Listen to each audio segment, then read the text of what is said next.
Hello there. General Kenobi. Hi, everybody. Welcome to this week's episode of the Friday Night Frenzy, where Wonder Bat's always canon, and the topics, well, they're more like a set of guidelines. And then joining me, as always, is the man who hates everything I say, Jared. How you doing, buddy? I'm simmering, brother. I'm simmering. Yeah, so this is Jared every time I talk about Wonder Bat. I hate it when he does that. Mm-hmm. And then joining me is the man with the true vision of the samurai. We have Chris. How you doing, buddy? Hey, how's it going? Oh, and that's all we're going to talk about that portion. And last and certainly least, we have the man who's not the vice president, but probably should be. We have CA Pets. Ouch. I was about to say, who the hell is joining? Ouch to all of that. Shocking. How's everyone doing today? Doing pretty good. So yeah, Pence, you got something. You got some promo you're gonna be giving us. But later on. But Chris, how are things going with you? No, so far so good. Glad it's Friday. Heck yeah. TGIF, my brother. Mhm. And then Geek Hero was here earlier, kind of to give us a little algorithm boost. Appreciate you, buddy. So yeah, we got some good headlines for you. We're talking about the prequels here. That's our main topic. We got some good headlines. Jared wants to cook.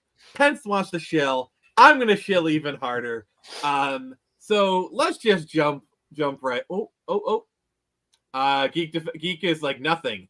You regret nothing, sir? Well, I respect that. Let's just jump right into the headline, shall we? Human sacrifice, dogs and cats living together, passes paria.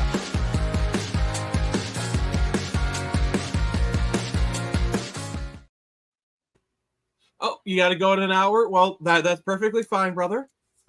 Enjoy your class. In the meantime, well, here's the thing. Let's start off strong. Oh, last member of the DK crew is here. The Mistress of Ships has arrived. Oh my gosh! You have no idea the trouble I went through to get on.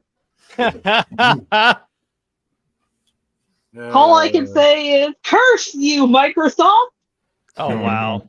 Well, Microsoft's Nick, already cursed. see, this is Nick's when she was finally able to log in.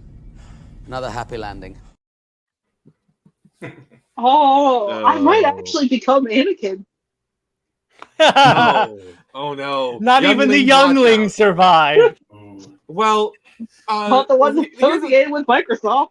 see, there is only going to be one slaughter tonight, and Jared is the one who has reserved the slaughter the youngling slot. So, sir, you wanted to cook, so cook. So I feel like this is becoming a regular thing because last time I was ranting about Tom King, but I got another creative that is a problem. And Nick's, I think you know what I'm bringing up here. So I got Cook King. So I got a message earlier today, and I was like, okay, cool. And then someone tagged me and said Britt and I had to talk about this. So I'm looking at it, and it's this very odd panel of Superman and Lana Lang. And I'm going to read the dialogue before I give you the context, all right? So Lana asks Superman, I want a kiss, not a peck, not a cheek, a real kiss, just once before you go. Share that screen.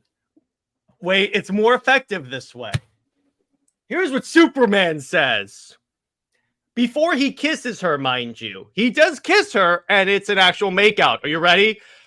Lana, you're only 14 years old. I present to you the writings of Mr. John Byrne. He's a dot on a map. Ironically, this is the same guy that made homophobic statements and referred to transgender people as that. That was the plan. Not a great plan. Yeah, this is the guy that everyone said is like the best Superman writer Okay. of all time. Okay, I'm gonna drop this just because the context is hilarious. Pizza time. Oh, yeah. Ooh. Yeah, I'm extra sorry. cheese on I'm that one. sorry. The context. Didn't Yeah. he also Please. have the Batman of that run get Yeah. with, like, a descendant of his? Batman got into a relationship with his descendant.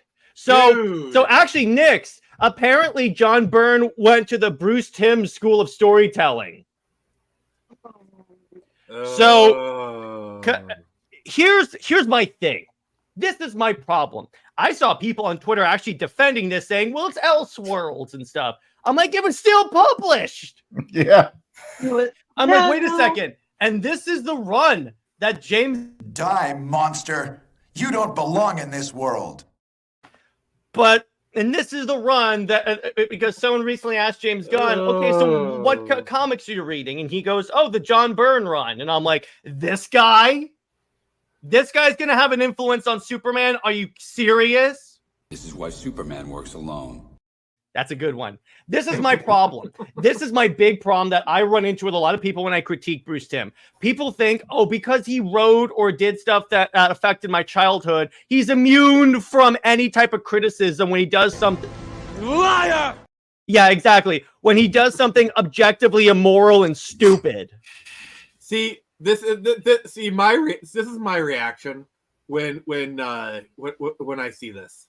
I just want to remind these people. Weapons are part of my religion. And I'm like, I'm sorry. No.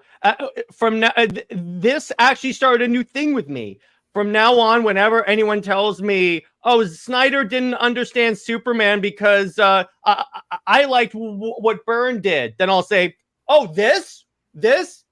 And apparently, this is not the first time Byrne has done this to characters, because to quote a certain tweet by Comic Tropes, he said, hang on, I'm pulling this up, because Jared, this is a pattern.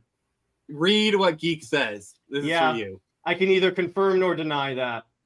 As though I bet Gunn can relate with this panel. To quote Comic Tropes, John Byrne wrote a disturbing number of stories where a hero is in love with a young teenager. Yeah, exactly. Didn't he also write Green Lantern with that one chick? She was like, how old? That may have been Jeff Johns. Oh, maybe. Here's another one, Fantastic Four. Here's the other thing. Are you ready? This is also from his run. Hey, Ruth, what's up? Hey, Ruthie. Jared. This is from his Fantastic Four run. What the frick? I know, right? 12 years.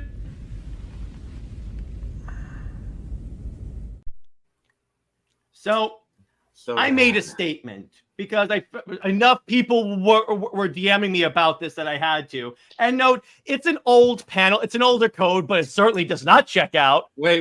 Before you read it, Geek is putting something down. No. New 52 Geek Detective. It was I knew this would have the exact reaction I thought it would. New 52. Byrne wishes he were the inspiration for a good Superman story. Yeah, it was before John's 80s Green Lantern, the elf girl. So wait. So you mean to tell me that the girl who looks like she's 8 but is actually a 4,000-year-old demigod is still creepy? But so I said, here's my statement. You ready? Normally, I don't advocate for gatekeeping creatives, because normally I don't. But I think we can all agree John Byrne's Superman should never be used as an example for how Superman should act, particularly in the movies. And DC should stop reprinting any of his comics because of this BS. Because I'm sorry, that is indefensible. Indefensible. So you're saying that we should burn John Byrne? Yeah. I'm telling you, yeah, this is the occasion when DC says we are, because you know what? They should give him the treatment they gave Warren Ellis. And wasn't Warren Ellis the only thing he was creepy of, which is kind of being a dick? Yeah, and the only reason why they but they won't, because did you know why they they reprinted Authority? Because for the longest time they wouldn't, because of Warren Ellis, but they only did it because James Gunn was a fan of Warren Ellis. So of course they won't, because people like James Gunn and Gail Simone, they don't care what these creatives do. As long if they're a fan of it, they could murder someone So and as they long still as you're get and in they the still love it. club, they will defend you, basically. For those of you that know that don't know my bone Also, before we go any further, yeah. Hey Taladia, how you doing, buddy? Tell, what's up, dude? So if you think this is about Alan Moore had a scene in Miracle Man number, yeah. I'm like, what is up with these people? What? Again, this is my problem with blind hero worship. Because let me put it this way. This is the problem with that sounds about right, Dave. Also, hi. Hey, what's up, Dave? This is the problem with blind nostalgia armor and blind loyalty to a creative just because they made something you like. Like, let me put it this way. I'm a DC fan because of Justice League Unlimited. It doesn't mean I'm not going to call out Bruce Timm whenever he does something stupid, which unfortunately happens a lot. To be fair, as a person who has been with you for this journey, you call out Bruce Timm literally every episode, even when he's not even there. Because every episode we talk about some that links, and you better believe I'm bringing this up. But I'm sorry. This this has started my new plan. From now on, no matter what, I consider it a red flag if you start citing John Byrne's Superman for how Superman should act. That's it. All right. Even if that's an Elseworld story, it's indefensible. Yeah. All right. Well, I thank you for that, Jared. That was problem. Very good. So Very in depth. Thank you. Yes, very, very impassioned, and I do appreciate that. So let's Nintendo switch things up here, and let's give our weekly update. So we are at the end of week 1 of Torrent Samurai. Last week we launched it on this very stream, and may I say, you guys showed up. You guys showed up really well for that, and I appreciate it. Things did slow down a little bit, but we're still tricking along, and I just want to say, you guys are great. So we are at $615 raised. We are over 40% of the way there. Week 1. Thank you guys so much. I really do appreciate it. And if you haven't yet backed the campaign, the offer is still on the table. If you do back the book and you want to come on for 5 minutes and just talk about whatever, you want to just stream Wonder Bat for 5 minutes, you're more than welcome to. The link is in the description, and if you do back it, let us know, and then we'll send you the link. So yeah, I think we do have one more person who needs to shill. Pence, do you have any links you wanna put in the private chat? Yep. All right. Well, he's doing that. Nix, what you been up to, girl? Well, I'm selling my Xbox. No. No. Has nothing to do with my hatred against Microsoft. Actually, it's been collecting dust for like the last 3 or 4 years. Okay. And I can play all my games online, so well, not online, but on my computer. So I don't really Nix is a member of the Master Race. need it so much anymore, and I could use the money. Yeah, it's kind of like me with my Nintendo Switch. Like, that thing was just collecting dust. I wasn't playing for months on end. I sold my entire collection, bought a Steam Deck, haven't looked back. Yeah. Also, I'm getting my perfume business off the ground, so that's been nice. Yep, that's the other thing I was going to ask. Chris, what you been up to? What have you been playing, sir? I purchased Helldivers 2. I probably plan to stream that with Angela Straven, one of my friends. Nice. Yeah. Gotta get paid for the Hugo Boss stream uniform. Oh, the fact that I get that joke is just wrong. All right, Pensy, you got it for us? Yeah, hang on. I have to All actually right. type it out real quick. All right. While he's doing that, I'm gonna mute him because I don't want the typing thing. And then, hey Tevya, how you doing, buddy? We're doing pretty good. Yeah, hail PC. I'm sorry, I love the PC platform.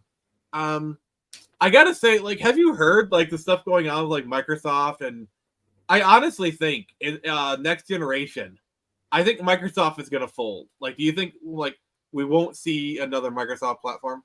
No, Like it's just gonna be PC and Nintendo. No, we've got a Deadpool going on as to which publisher is going to bow out of the gaming industry or shut down completely. All right, well, who do you think? Who do you think it's going to be, Chris? Ubisoft. Well, Ubisoft is in the lead, but it's a close race to the bottom. With Activision recently announcing that they have enforced DEI experts on all development teams, and that new Call of Duty game is going to basically be a woke piece of crap. Didn't they also say what is it? What is it? Razorfist said, "Go broke, get woke."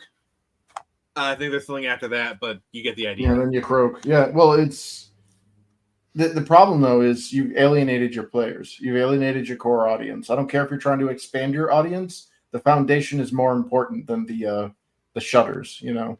Didn't they also announce that like the next Call of Duty game is gonna be day and date on Game Pass? Oh yeah. And Game Pass is killing development studios. Yeah. I mean, we all knew it, but now they're just acknowledging it. So Pensy, my buddy. Yo. All right, everybody. Chill. All right. So here's what we're gonna do. All right, I'm going to give you 45 seconds to tell us about your book. Okay. And at the end of that, we are going to move on. You're welcome to stay here and talk about stuff. Sounds good. All right, your chilling begins now. All right, so it's a dark fantasy novel. It's set in a world that is advanced to modern technology using magic. And basically, Alessa, who you can see in the cover there, she's going to the city of Asden to become a wizard. And along the way, she gets embroiled in a conspiracy that demons are grabbing pregnant women off the street. So got plenty of fantasy and horror going on in there. Should be done by the end of this year, and you can pre-order it right now. So Geek Defense has is it in Kindle Unlimited? It will be, yes. And then Argent Tower, is there any relation to Doom? There's not. When I named it that, I didn't have any idea that was in Doom, unfortunately. Oh man. Yeah, pretty much Dave the Impaler. All right. So thank you for your shield session, Pence. So we are going to proceed to the main event. Sounds And good. like, yep.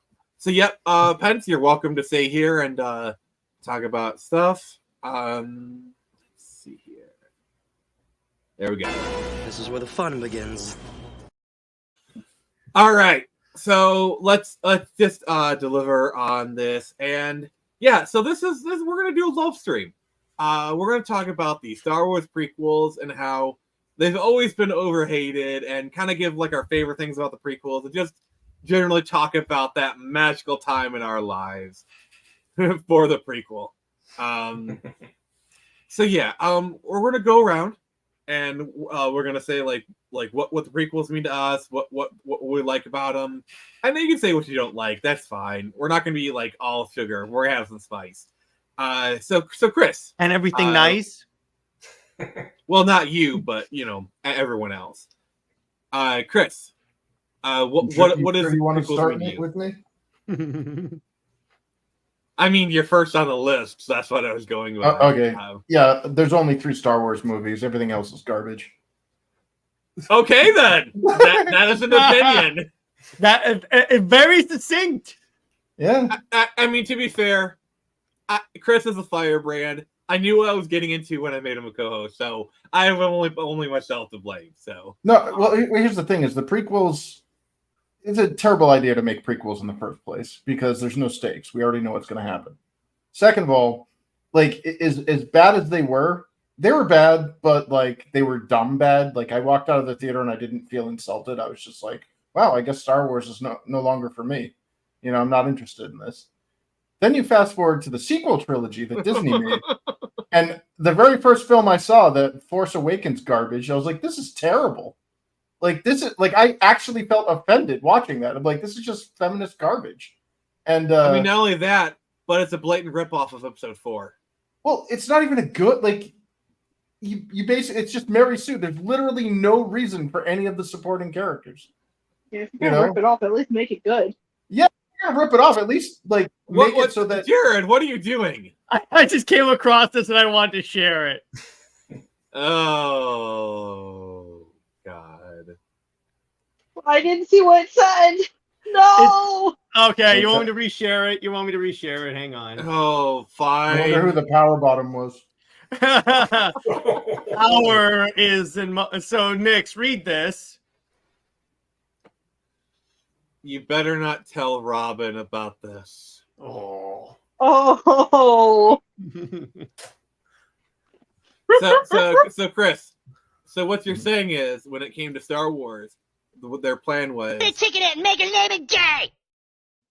Yeah. I mean, again, I thought the prequels were terribly written and they suffered from cronyism, where Lucas surrounded himself by a bunch of sycophants instead of actually real professionals that weren't afraid to tell him his ideas were shit. So you got a pretty crappy movie that all three of those movies, like, not a single one of them has a consistent core audience. Like the ones that liked the Phantom Menace, the whoa, whoops, whoa, I'm racing, and oops, I'm shooting robots. Like the dumb kid crowd was bored shitless at the I don't like the sand, it gets in everything. It's not like you're soft, or like the political intrigue. Like you just bored the shit out of people. And then the third one just yeah. Shots fired. Yeah, sorry. Trust me, if I had the ability, if I had any sway in these shitty entertainment industries, things wouldn't be as bad as they are now. Well, if it were up to you, we'd have a good Assassin's Creed game, but that's beside the point. And if we're up to me, DC sales would be higher. Yeah. Oh, yeah. But anyway, Chris, finish your statement. Yeah, so the third film went ham, and just basically you had Anakin turn on a dime and just like, because he had to, because the plot told us he had to. And it was like, people are like, yeah, that's the best one out of him. That's my third favorite movie and all this stuff. And it's like, yeah, but watching it like in succession with the other films, it retroactively harms the original trilogy because there's no longer a surprise revelation. Like you literally get an incestuous love triangle. And it's like, oh, gross. Like the whole point of that was that when it was a revelation, when you saw it back in the early 80s, was like, oh man, they must feel disgusted that, you know, like Luke, like, he's like, oh yeah, it's not like that, I swear. Like, yeah, of course not, because you wanted to shut up your sister. But I mean, to be fair, in the original trilogy, they didn't know. No, they didn't. And because of course Lucas had this whole thing planned out. Oh no, he told like you can totally tell that Kasdan saved like basically bailed him out with Empire Strikes Back. Well, and, I would say director. I think a lot of it is the director of the Empire Strikes Back. And his wife totally like once he lost the ability to rip off Akira Kurosawa, like it started showing where it was like the freaking teddy bears in the Ewoks and shit. Like that was supposed to be Wookiees. They just didn't have the budget for Kashyyyk or Kashyyyk, so they went with Teddy Bear and Little Warwick Davis and stuff, calling Princess Leia a Chocha.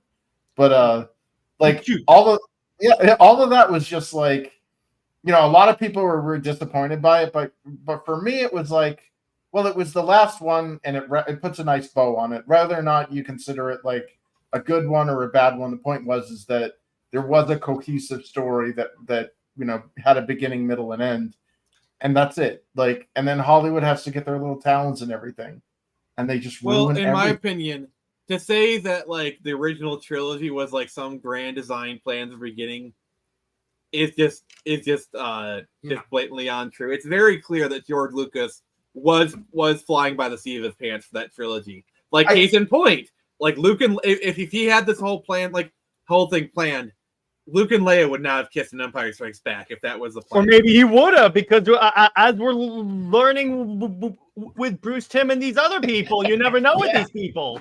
George, everyone is not Bruce Timm. Jared, Bruce Timm is not here. He can't hurt you. Yeah. His name is John Byrne. That's what his name is. The thing about the original trilogy. So we have a new guest on the stream. Hello, Bruce. Imagine that, Batman. The thing about the original that actually happened.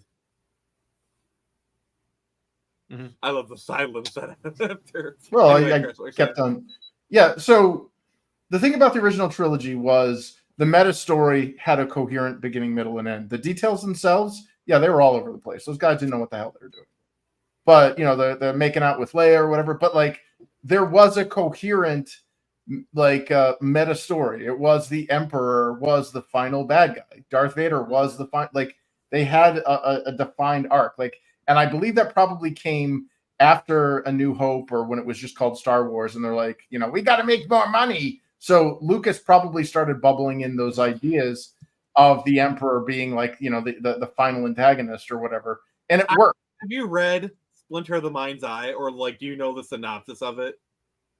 If I did, it was probably 40 years ago. So, all right.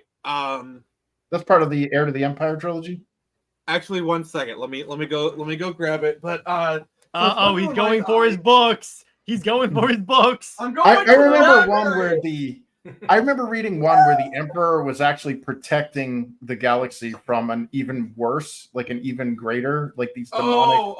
Yuzan Vong. That didn't come until much later. You're talking about the new Jedi Order series. That was 99. Vector Prime. If only 99. We got that. So, okay.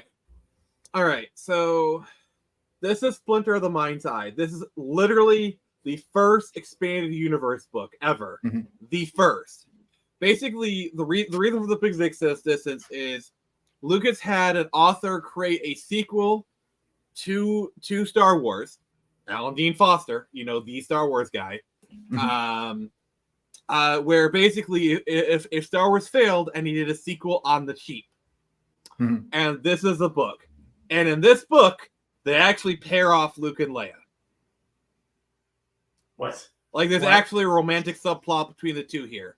So to say that he had this planned, no, them becoming sister and brother was a last minute decision. I never said that. I said that the main God, what the hell's that arc called? Basically, the hero's journey. Yeah, well, there's a specific term for that arc, but the trilogy, clearly the first movie was made and was considered to be a standalone film. It never had A New Hope. That came quite a bit later. But when Empire Strikes Back came out, and basically Hollywood, the guys with the money are like, we got to make more than one film. We're going to make a trilogy. Oh boy, they told Lucas build this for more than just one film. So that's where I believe Lucas started putting in the construction for that main meta story of the Emperor, which it works pretty seamlessly. It works pretty smoothly from A New Hope through Empire into Return of the Jedi. I do got to push back on you a little bit. So originally, George Lucas wrote one big mega script, okay? Mm-hmm. And what he decided was to take the first act of that script and make it into a movie. That is what became A New Hope. That's why there's 2 Death Stars, because at the end of the script was a fight with the Death Star. But because he put the Death Star fight in A New Hope, he had to create another Death Star.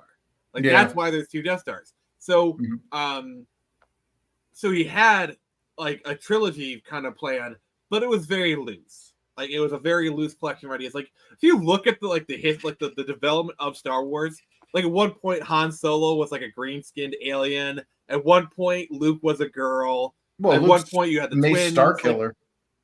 Yeah, Yeah.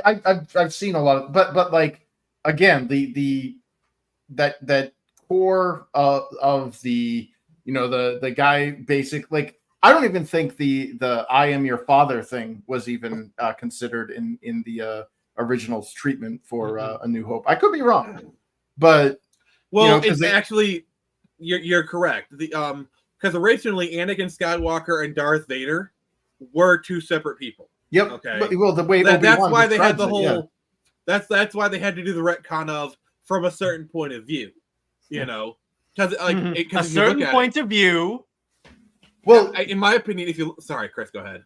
Well, regardless, though, the original movie was made as a standalone film. Like you didn't need to see any of the other films. A New Hope or whatever, Star Wars as it's called, works as a very good beginning, middle, and end, or a mini beginning, middle, and end. That's all you need. They do put A New Hope is a great standalone movie. Yeah, they put sequel bait in there with Darth Vader's executor spinning off, or no, not the executor, whatever his special TIE fighter was. They didn't defeat the Empire. Yeah. in that movie, they just like dealt them a big blow. Yeah, so when Hollywood saw money for that, and they're like, "We got to make more of these." George, do you have any more bullets in the chamber? And he made the other films, or at least we saw the beginnings of that. It made like the like you were saying, he could have had that original trilogy arc in there, but I think that's why the Emperor story or that Emperor arc works so well or works so smoothly, because we see a nice lead up in the first movie. We see a kind of a secondary confrontation, almost like a mini boss, and then we see the final boss in the third movie, and it all wraps nicely together. And that's especially in the first movie, the Emperor is mentioned, and the Darth Vader is the Emperor's lapdog. He's mentioned. We know he exists. In the second movie, we see him. He's a hologram. And in the third movie, we actually meet him. There's a nice, smooth escalation. I will grant you that. The other thing we got to take into account is the reason why Empire Strikes Back is so good is George Lucas essentially financed the movie himself through the toy sales. Like the toy sales were so lucrative that he funded the movie himself. All Fox did was distribute the movie. And so that gave him the creative freedom to do what he wanted. Yeah, well, I think he struck gold when none of the when A New Hope came out, and none of the producers or production companies had any faith in the film. They're like, this thing's gonna flop. This is why we call it the Friday Night Frenzy, because the topics, they're more like a set of guidelines. Sorry, did something? No. He was talking in the private chat about how we're supposed to be talking about the prequels, but we're talking about the original stuff. But no, Chris. If it's good conversation, I'll let it slide. And this is good conversation. You're bringing up good points. We're having a good back and forth. The chat's popping. So I just let things go where they go. It's a Friday Night Frenzy for a reason. So Chris, so please keep going. I forgot what I was going to say. Sorry. Oh my god. All right. Dang, so Chris.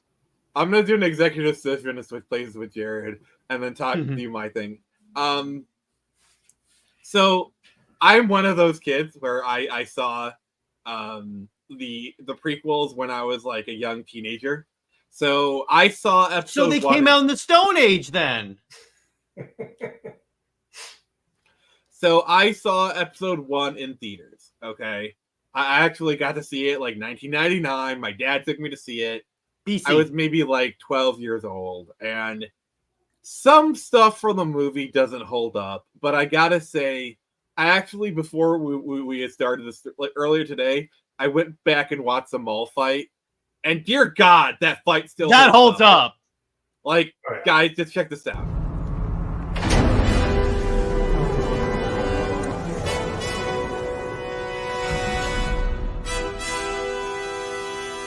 We'll handle this. Like literal chills. Yeah.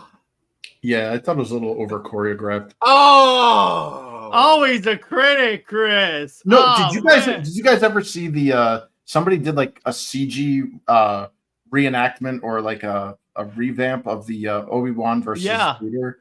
Like it's clumsy and violent, and it looked really badass. It didn't look like a heavily choreographed dance. Like these guys were literally fighting to the beat of the music. They're like, yeah, and it's not a ding because I think Ray Park's an amazing martial artist and stuntman, but it didn't feel like a fight. It felt like a ballet. If that makes any sense. It's okay to be I wrong. saw Claudia. Nice. Yeah. My response to that is these are the Jedi at their prime, at their peak.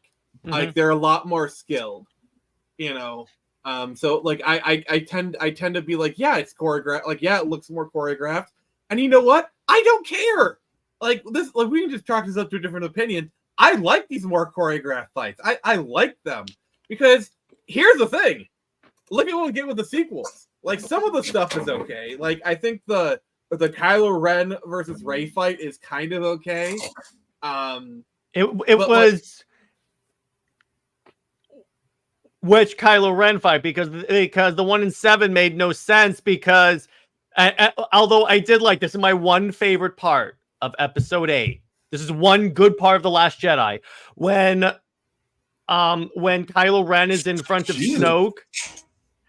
When Kylo Ren is oh my god. When Kylo Ren is in front of Snoke and Snoke goes, "You got beaten by someone who'd never held a lightsaber."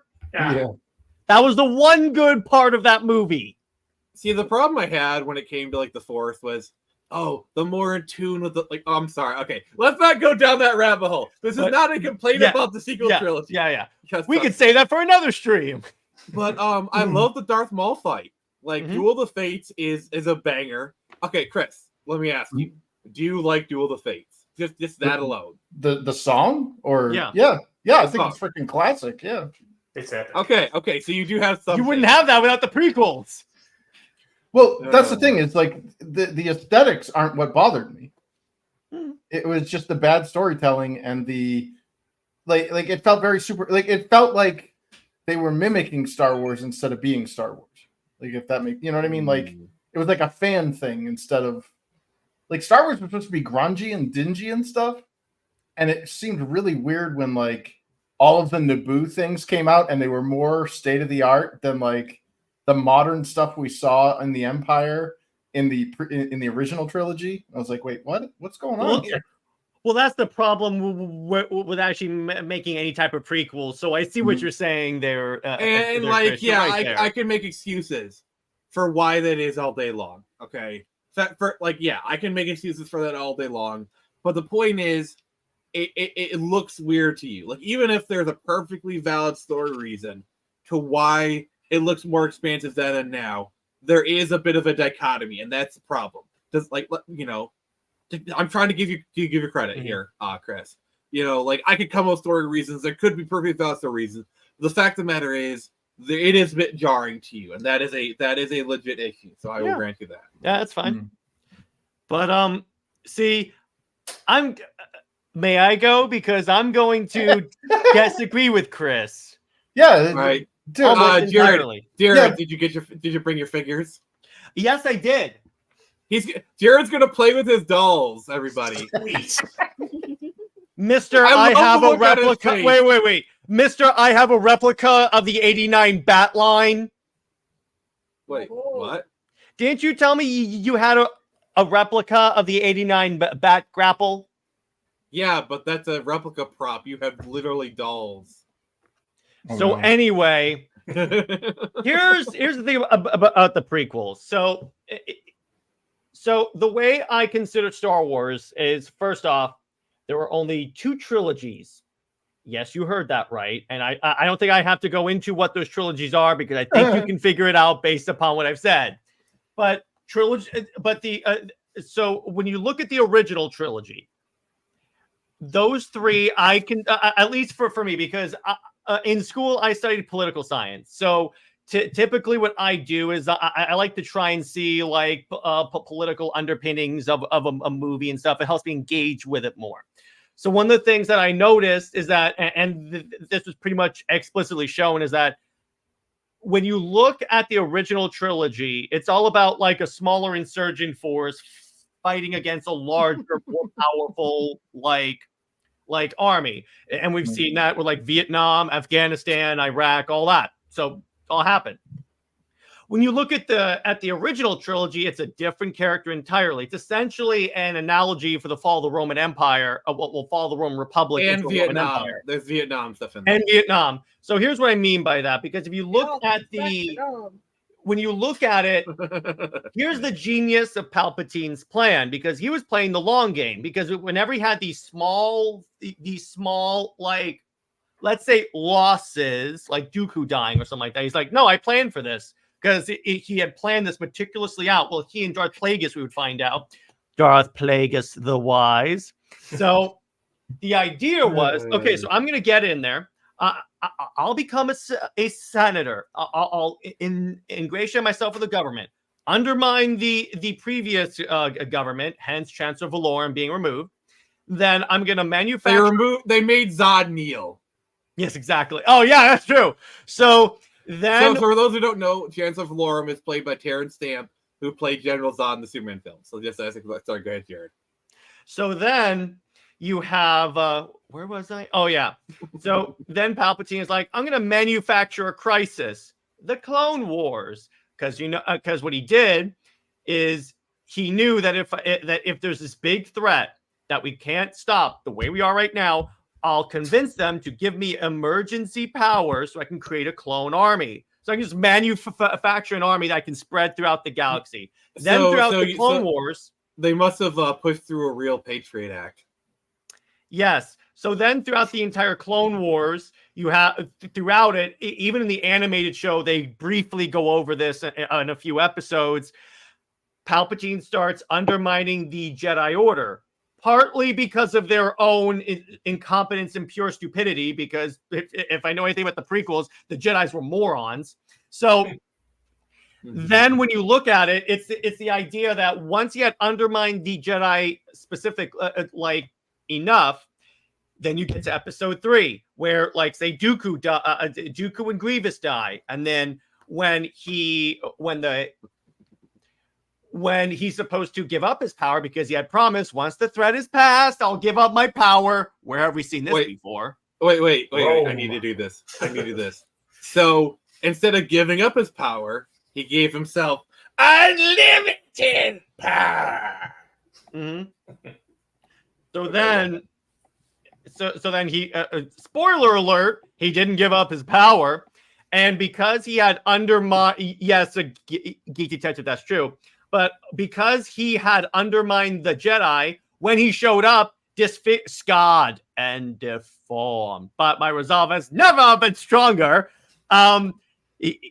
He could say whatever he wanted about the Jedi, because as we saw in like Clone Wars, the Jedi became so hyper-focused on that war that they ignored the bigger picture. That's the thing about Palpatine. Yes, he could weather a few wins or losses every now and then, because he knew, no, everything here is a stepping stone in the long game. And little by little, I'm going to chip away at the Republic until I can install myself as sole ruler. Case in point, so what you find out in the expanded lore and in the Disney shows is that there was an Imperial Senate. Just eventually he dissolved it. Hence, we kind of got a throwaway line to that in, I think, a deleted scene of episode 4. Hey, Keely. Yeah. Hey. Yeah. So, in conclusion, the line that I think perfectly summarizes this is when Padme is in the Senate and she goes, "So this is how liberty dies, with thunderous applause." I don't care who you are, but that line hits hard. What do you? Yeah, that's it, because that you just willingly gave up your freedom. Chris, do you agree with that statement?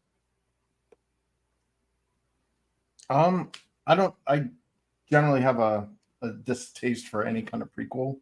I think the only time a prequel kind of really works is if it's so far in the past that all the characters involved have no relevance or bearing Like on the KOTOR. present. Yeah, Like Star Wars Knights of the Old Republic. Yeah. When the Old Republic games came out, we didn't know what the outcome was going to be. The Darth Revan and all that stuff. Like that was a surprise. Yeah. But if it was like starring like a young Darth Sidious or something, we're like, oh boy, we know where this is going. Yeah, that's kind of the problem with prequels. I will give you that. But so anyway, here's how much of a prequel fan I have. I got the action figures. So I got. He's playing with his dolls again. I got a little Palpatine right there. So he actually had like one of those launching like rockets that was actually like Sith lightning. Most of what I actually got is just a bunch of clone troopers because I've said before I love the Clone Wars a lot more. So it's there, and so it's mostly that. I even have Dexter Jetster.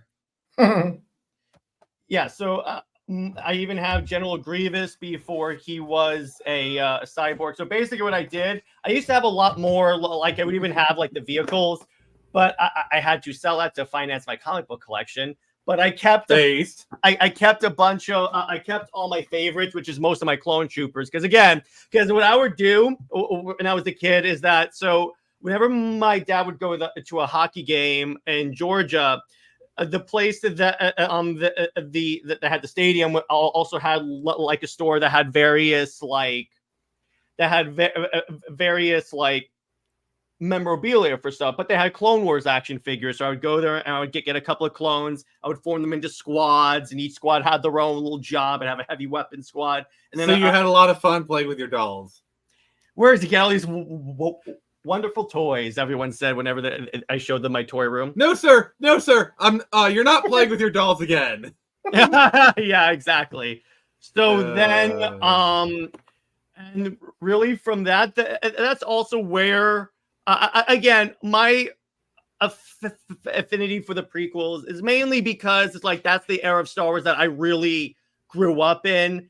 And to quote my good friend Sam Liu, when I asked him about the comics, he said, "Look, a lot of people are just married to the era that they came into, and I'll be the first to tell you, the prequels are not perfect movies whatsoever. There are no Zack Snyder's Justice League. Let me put it to you that way." There we go. There's the obligatory Zack Snyder reference. It's just really when I look at them, it's just a little bit. It's that I've like found like stuff to enjoy about them and stuff that I think they did well. Did you do this as a kid?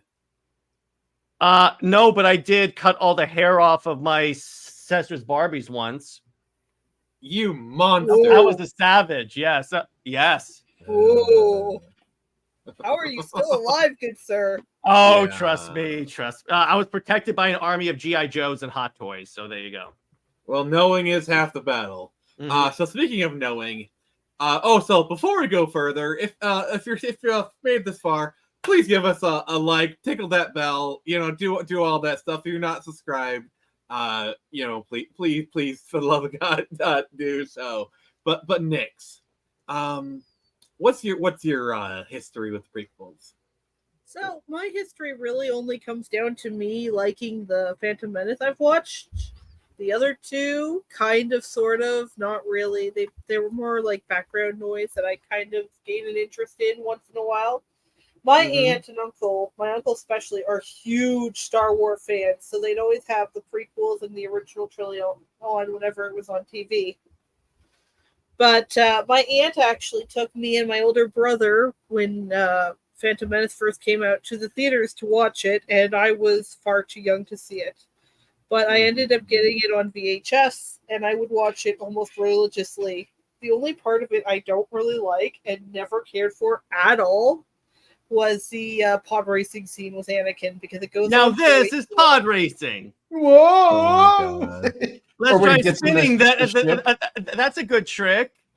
So one thing I will say is, if you actually go back and watch the pod racing, it's shot very clinically. Like it's like all the wide shots are like it's like watching a Formula One race. It's like very like static shots. All of like the action stuff is like either cockpit or like close-ups on the pod. It's like once you actually think about it for a moment. I will say though, the video game was better. Yeah. Oh That yeah. was fun. Guess what I got on Everyone's saying Game Pass? the pod Nick? racing seems good, but like child me found it very boring. True. It's kind. See, here's the problem with the pod racing scene. It should be epic, but the problem is there's too many quiet moments. It's essentially a NASCAR race, but you're stuck at the finish line while the cars are like 2 miles down the road. So all you're sitting around is hearing. "Eh." By the way, I got that game on Game Pass. Say what you want about the prequels, Chris, but they had, in my opinion, the best games. Republic Commando. So yeah, what did you think of the prequel games, Chris? I enjoyed the Pod Racer game, especially with a Microsoft. We had the steering wheel, The like, Sidewinder. Yeah, I can't like it had the pedals and everything. Mm-hmm. And my buddy had it set up on his PC, and yeah, dude, this was fun as hell with a big screen back in the day. Well, as big as a big screen could be in the DLP days. But, you get the cathode ray kind of stuff. Yeah. Fun fact, before I had an Xbox, do you know where I used to play this all the time? Where's that? Where? Remember that Chuck E. Cheese had this game? Oh yeah, the arcade version. That's where I would play that game like a lot. I used to suck at it, but that's just because I didn't learn. I didn't actually learn how to play because I was young. I thought I was supposed to crash into the walls. And then, yeah, by the way, Battlefront was the first T-rated game I had ever played. Jared, this is for you. Just like the simulation. Hell yeah. For the Republic! But yeah, I like the prequel. Anakin, my allegiance is to the Republic, to democracy. If you're not with me, then you're my enemy. Okay. Let's I'm not going to claim that they're perfect. Very few movies ever are. For instance, except for the Snyder Cut. But they're good. A lot of the dialogue isn't very good.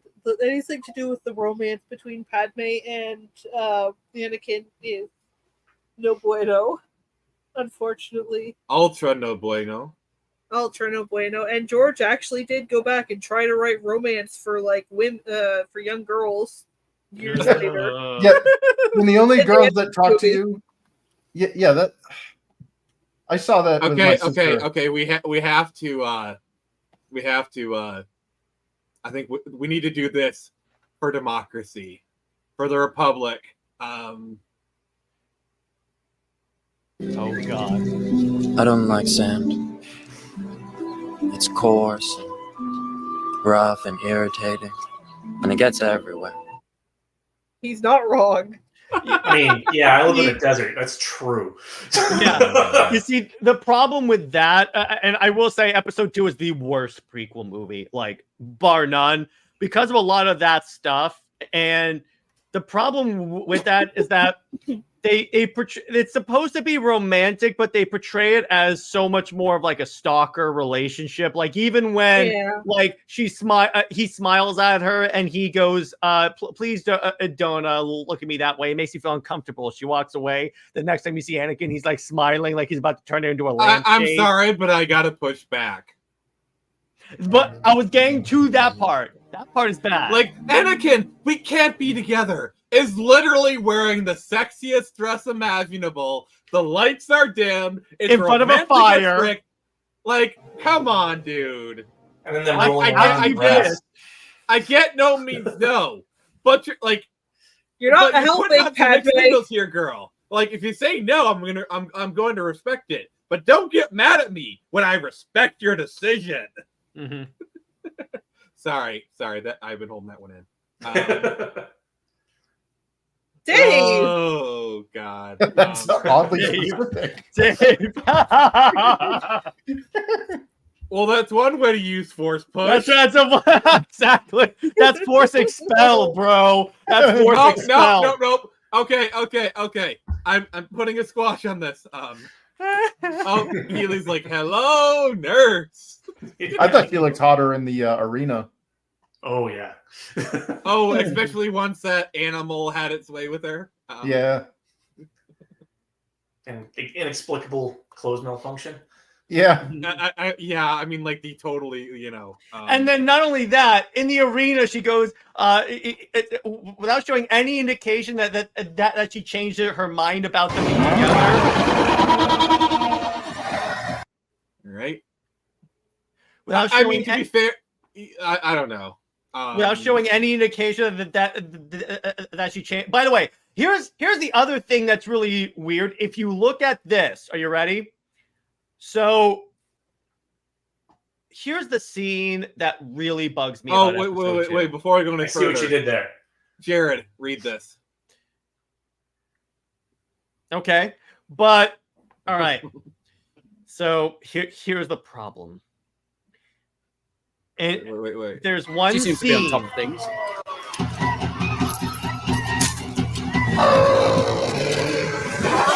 Oh, sorry. There was like where he says like "good job." I was trying to get that. There's one scene that breaks this movie. Okay. Or it's such a Not drag. only the movie, it's the romance part. Wait. Here it is.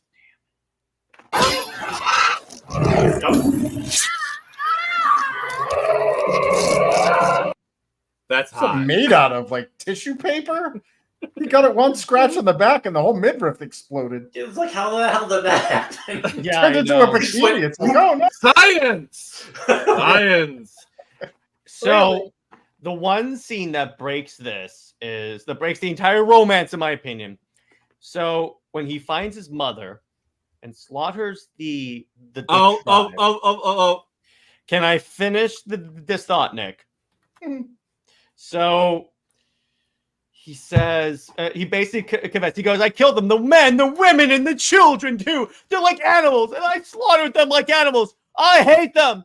And then she's like, oh, it's okay. You're just being human. I'm like, he just admitted to genocide. And you love him? That's almost like Superman just starts killing people, and Wonder Woman encourages it. That would be quite the injustice. Or that's almost any time Lois is with Superman. And why did they call them children? I thought they were younglings. No. There were children, Tuscan Raiders in the tribe that he killed. And I'm like, what the heck, dude? It's actually kind of that's the one. Yeah, no, she's just based. It's like, I killed sand people. No, but Geek, yeah. I understand that they're not the most beloved, but you had someone confessing to murdering women and children of any race of alien. I'm sorry. Yeah. The men, okay. The women and the children, I'm sorry. No, it's called a massacre. Okay, my point is mass murder against a group, against civilian population, is not good. Murder is bad. Yeah, exactly. Yes. No, I understand that, but Padme's reaction to him confessing is like, that's why that I love you in the arena doesn't work. This is after he committed mass murder.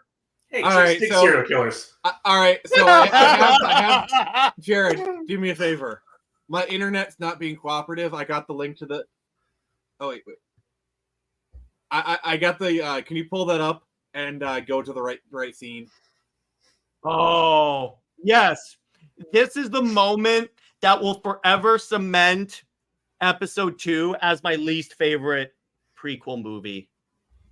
Yeah. Okay. Yeah, my internet's being a little crappy right now, so that's why I have to pick the right moment because there's Star Wars music in this, and I don't want the stream to be taken down. All right. Let me see. But yeah, the video games were amazing. Here we go. I just gotta say, Battlefront 2, dude. Battlefront 2. Oh, and Battlefront. All right, here we go. So, behold the crappy writing of George Lucas. Every single one of them. And not just the men, but the women. And the children, too. They're like animals, and I slaughtered them like animals. Hayden's trying. He's trying really hard. Oh yeah, they weren't given great to work Wait. with, like the material. Wait, it's her reaction. Hang on. Like that was not the reaction. To be angry is to be human. Did you hear that? To be angry is to be human. Also, wait, what wait, was the what he fuck? said just before that, though? Because he did say something after he went through that whole spiel. I can't What remember he said? exactly what was it he said. He said, "It's Obi-Wan. He's holding me back." No, not quite.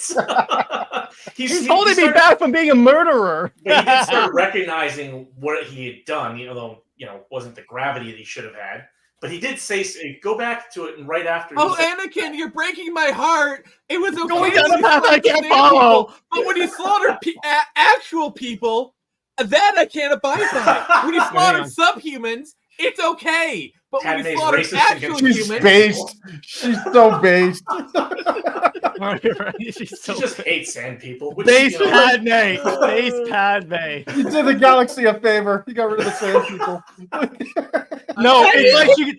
No. They do. Wait. It's like Padme says, "Did Jar Jar happen to be a Tusken Raider?" All right, here we go. So here's what she says before that. Hang on. All right, so here's that. He's holding me back.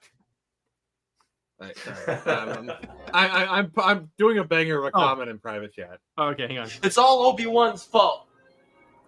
He's jealous. He's holding me back. All right, guys, check private chat. Okay, so I guess he did say that. Yeah, exactly. Wow. Chris, No, what do you have to wow. respond to that comment? I'm not responding to that out loud. Fear is a path to dark. here. Oh no. No, I understand that.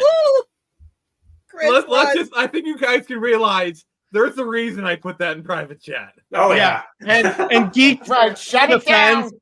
Geek, I love you, brother, but it is possible that Jar Jar is not as complicated as a character as you think he is, and that he's just a crappy character. Actually, let's talk about that for a second. Let's talk about Jar Jar, because we can't really talk about the prequels without bringing up the jar with the jar. Okay, that was so stupid. He said Jar Jar thinks.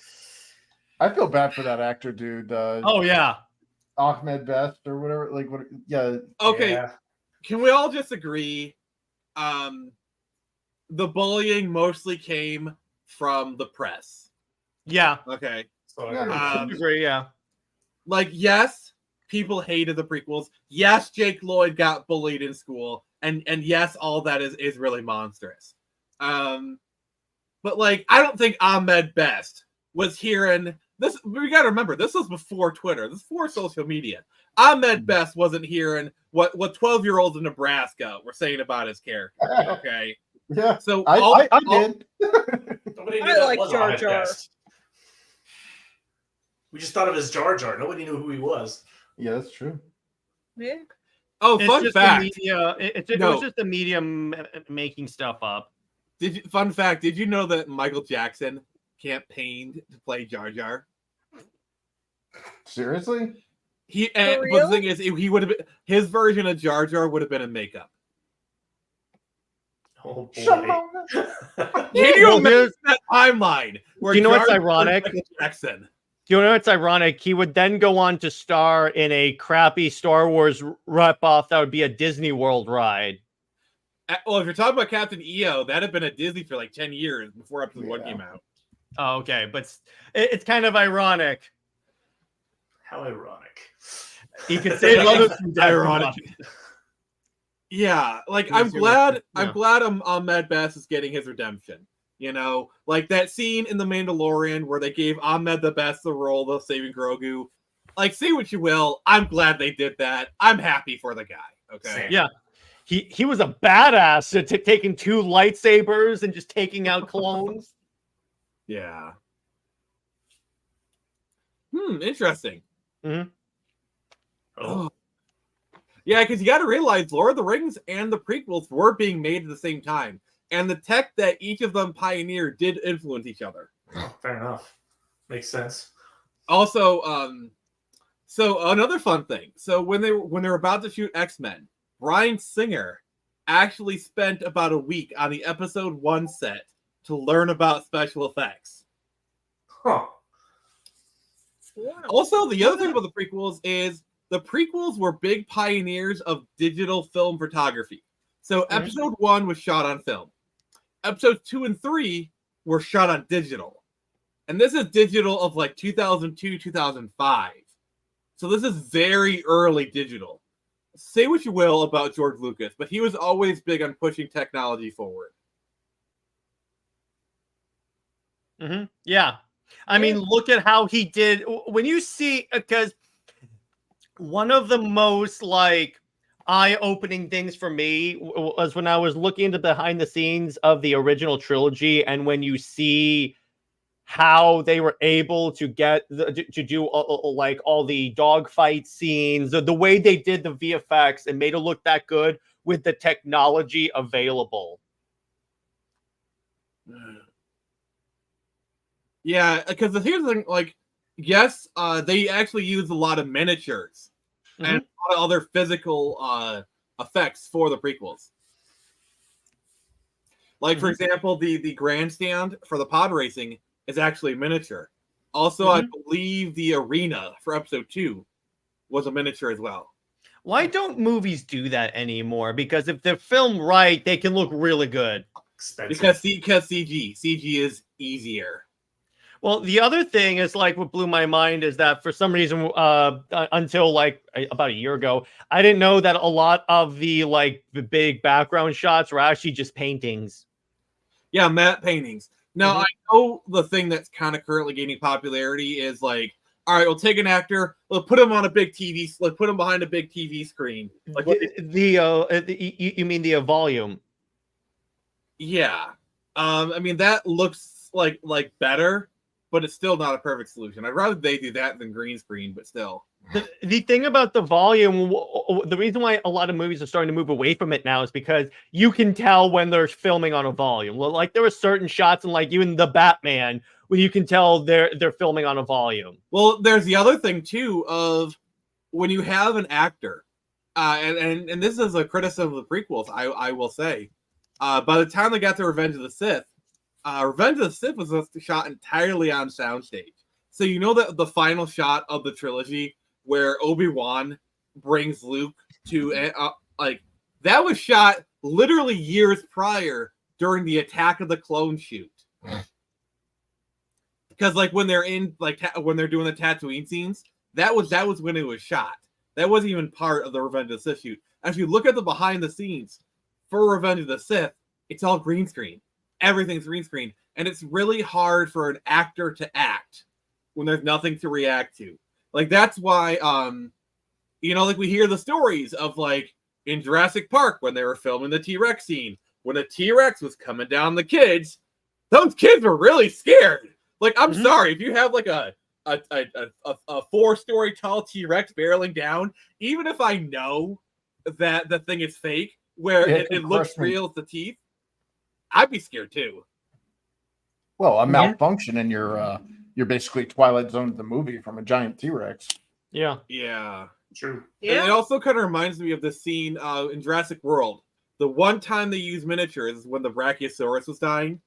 Like in that scene where Bryce Dallas Howard character starts crying. Actually, that was not part of the script. It wasn't a miniature. It was actually just an animatronic. And when you see, yeah, but it was a real thing. She was holding this real thing as it was dying, and she was so overcome with emotion because of the scene, she started crying. You wouldn't get that with just like a green pool noodle. The other thing that's like really mind-blowing is when you see how seamless the transition is from CGI creature to that animatronic. Like Dave, I didn't know it was that. I understand that reference. Let's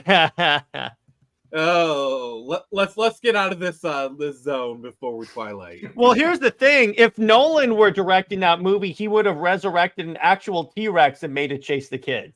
Can I just say, I love that even though Nolan didn't actually explode a nuke, the fact that we believed he would do it Well, there It's was a more fire on Warner Brothers lot when he was filming Oppenheimer, so who knows what was happening?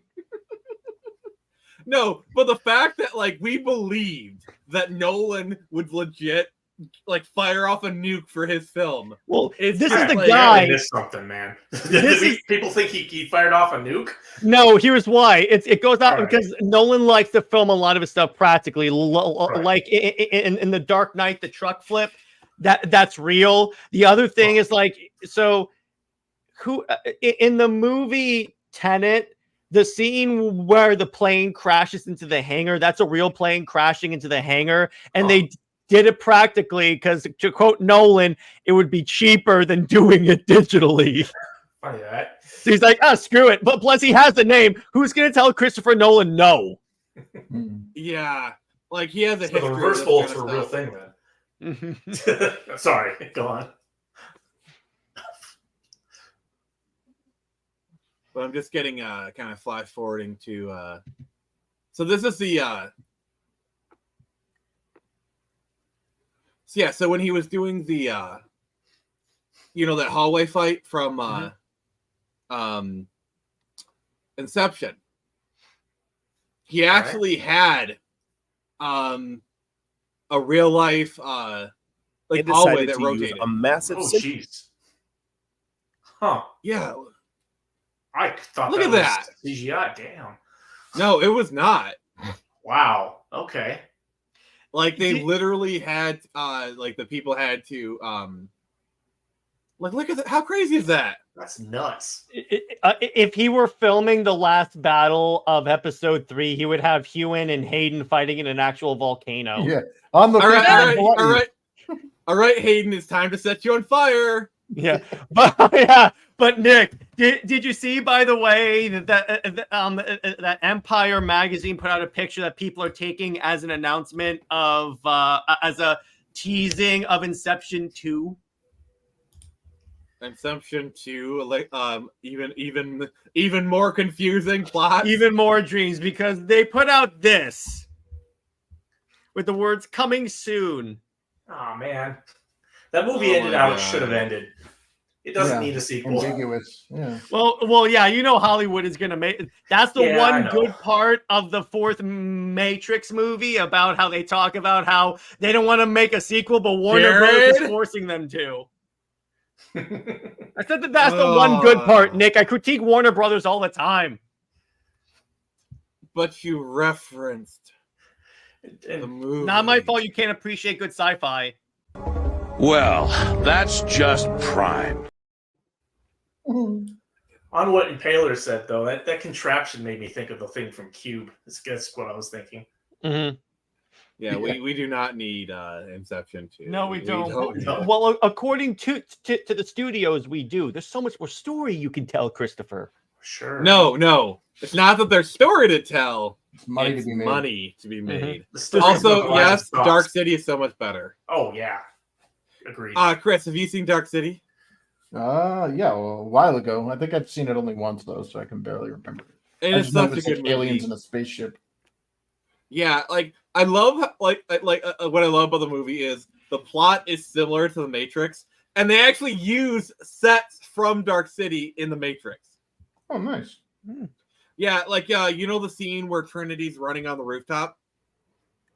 That's a Dark City set. Nice.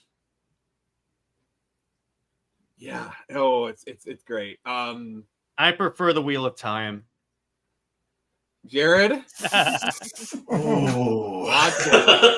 I know. I'm sorry. I had to. Jared. Guys, I just gotta say. I hate it when he does that.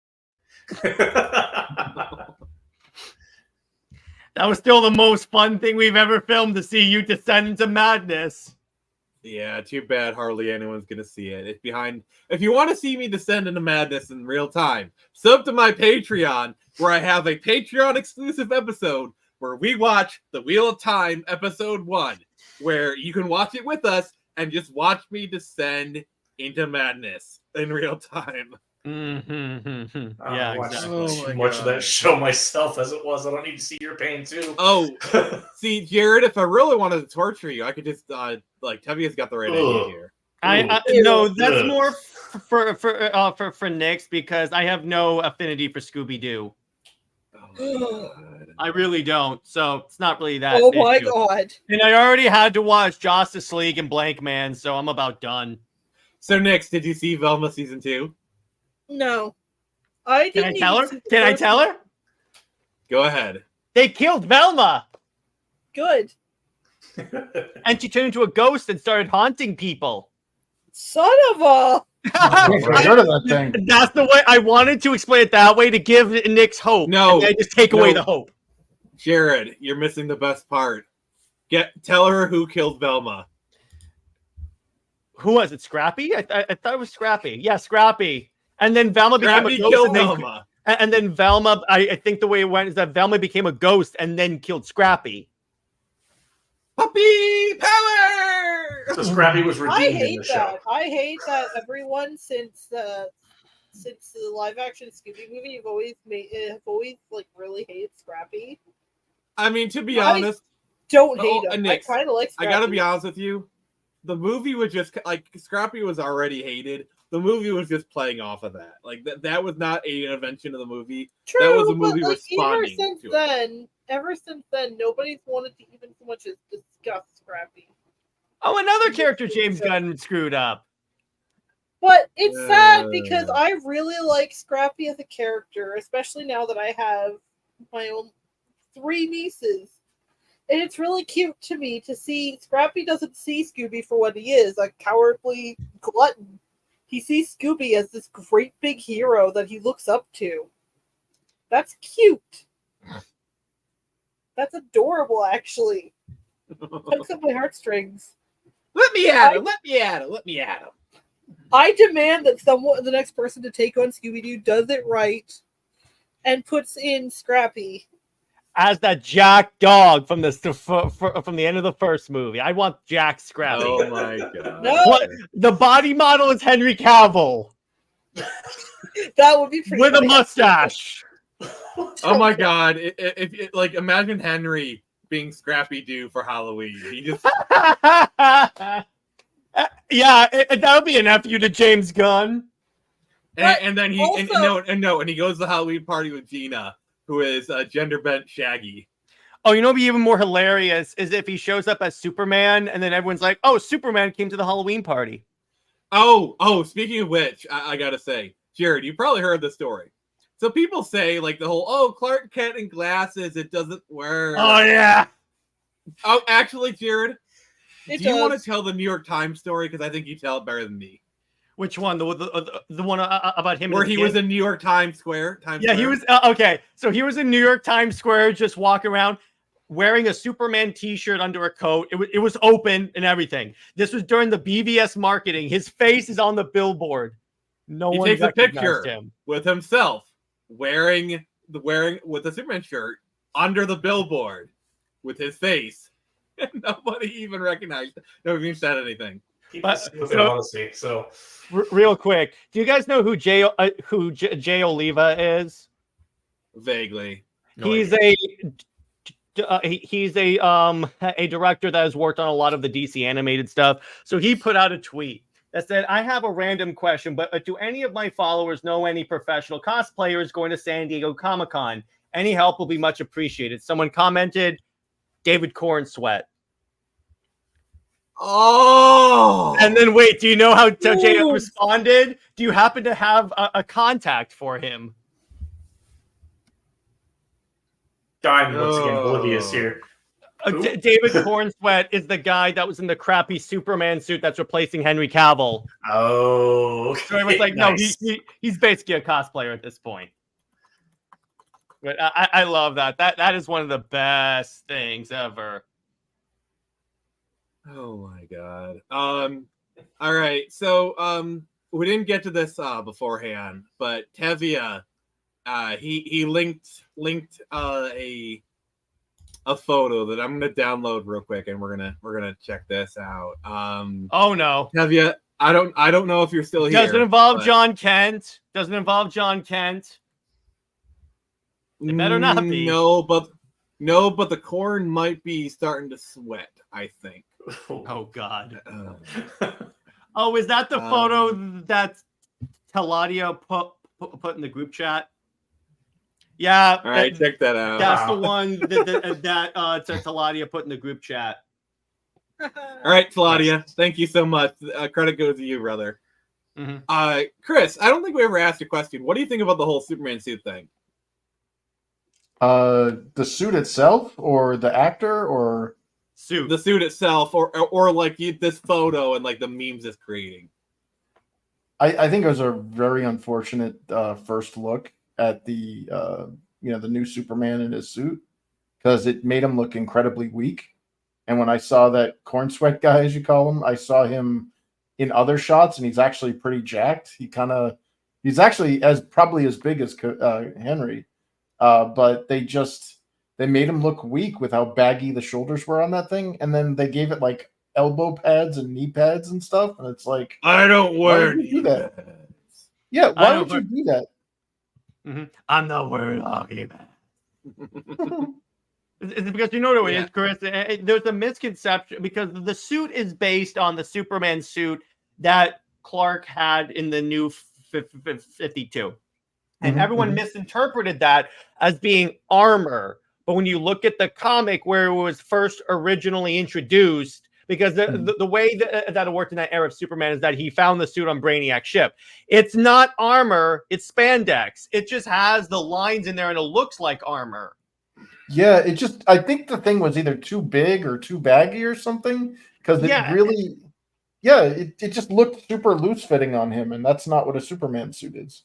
Exactly. The least they could have done is gone over it in Photoshop and like smoothed out all the creases that made it look like it doesn't fit. Because I'm sorry, if that's a professional like marketing picture, fire your marketing team. Yeah. Wait, Jared. Says covert like bright red, yellow, and blue spandex. That is not spandex. Doc K can get a little defensive about his work. The material is a self-assembling nanofiber formed with an intercellular shape memory alloy. My mistake. There is one thing I gotta know. What's with the spandex? That is not spandex.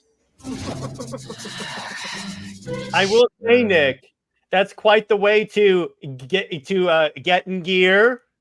I'm sorry. As soon as you said that's not spandex, I had to do this. I'm not wearing spandex. Yeah, it's such a bizarre. I'm with David. Like he's right on. Such a bizarre picture release as a first impression. I'm like, why? Yeah, it's unfortunate because you only get one first impression. Yeah, and if that teaser comes out and it's not good, it does, and it gets that reception, that's when I could possibly see the company start considering a tax write-off. So, switching gears a little bit, my artist actually just sent me a new page of Torn Samurai. Oh, nice. Would you like to see it? Oh, hell yeah. Definitely. All right, here is page 14, everybody, of 2100 Samurai. Looks literally great. hot off the presses. Check this out. Chris, what do you think? Nice. Yeah, I like the tritones there. Oh yeah, Brian is just doing a great job. Oh my god. All right. Screw Ubisoft. Screw you, Ubisoft. Screw you. You guys want a true samurai? Read 2100 Samurai. That's all I'm gonna say about that. There you go. Oh, but yeah, you will not be the last samurai. No.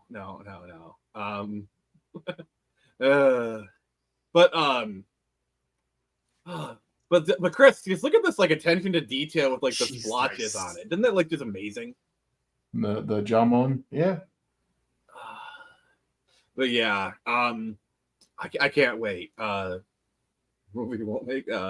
So yeah, and if you like what you see here, please do not forget. Just gonna slip this in here real quick because it's my stream and I can do what I want to. All right, we are at 6:15. Let me just refresh this real quick. Yep, we are over 40% of the way there. Right now, we march towards getting 50% funded, which will be $750. So little over $100. So I think we can do it. Let's do this, guys. I believe in you. Do it. So speaking of doing it, I hate you guys so much. Let's get back to the prequel. That's a pun and a half. Or at least a bad joke.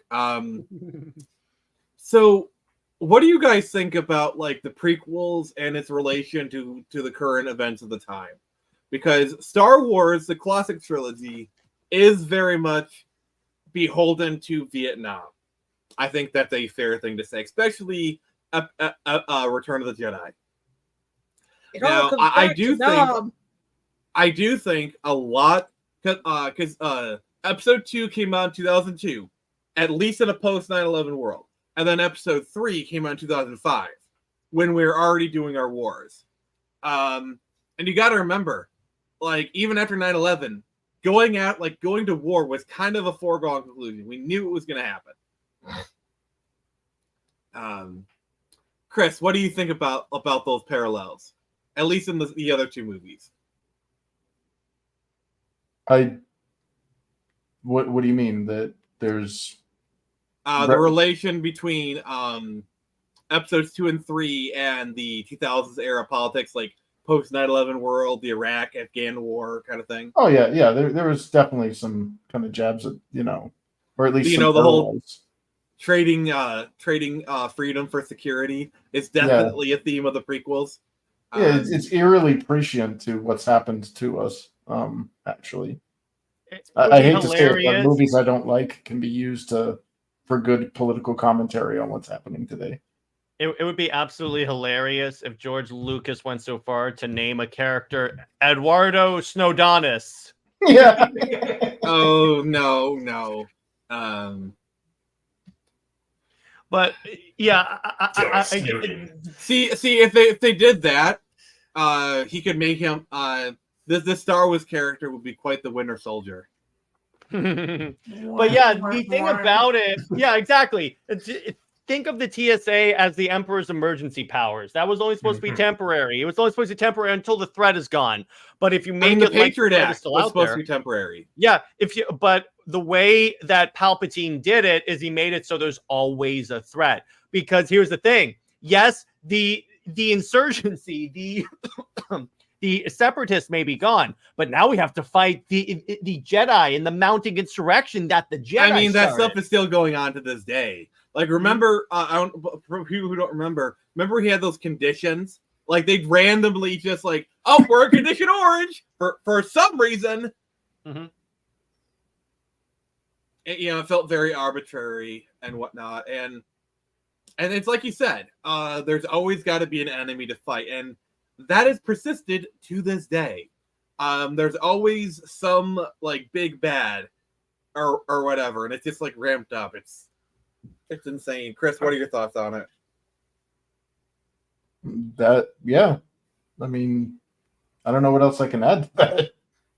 Sorry, I just watched THX 1138. No, that was his first film, right? Yes, it has a lot of that in it. It's kind of about that kind of state, that's the totalitarian sort of state that controls everything. Yeah, and what's interesting is, so I want to talk about Rogue One for a second. Rogue One actually does have a lot of like Iraq war vibes to it, like the stuff with Jeddah and like the occupying force and like the insurgency stuff. I'm sorry, I refuse to believe they weren't drawing from that when they made that section of the movie. Oh, they clearly were. And the thing about it about that, is because you had that scene where you had an Imperial patrol going through the streets, and all of a sudden they're ambushed in urban warfare. After all it's said, urban warfare is one of the most, I believe, if not the most dangerous types of warfare, because a threat can come from literally any direction. Mm-hmm. Mm-hmm. I'm one with the Force, and the Force is with me. I'm not.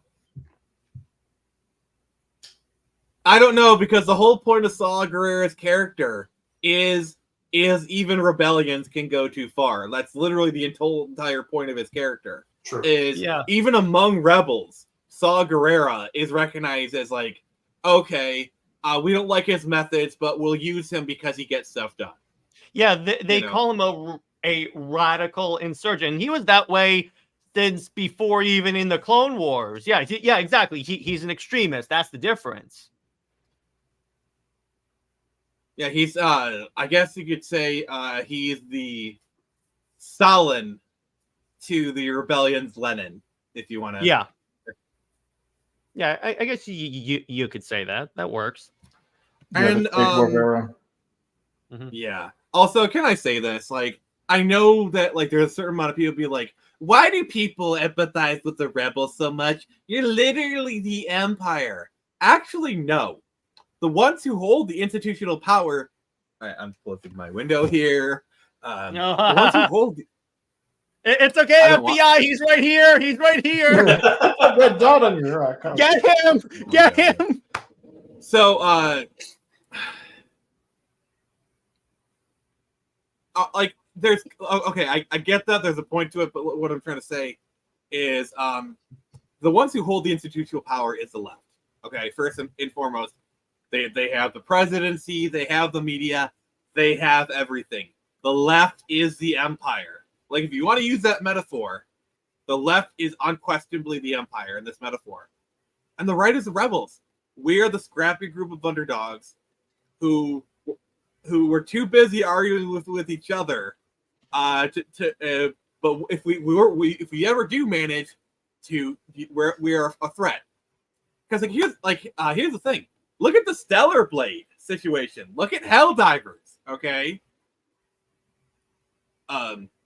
Just an ounce of organized resistance made multi-billion-dollar corporations crumble. Like, Sony was hell-bent on putting that multiplayer in Helldivers. They wanted that, but they backed off.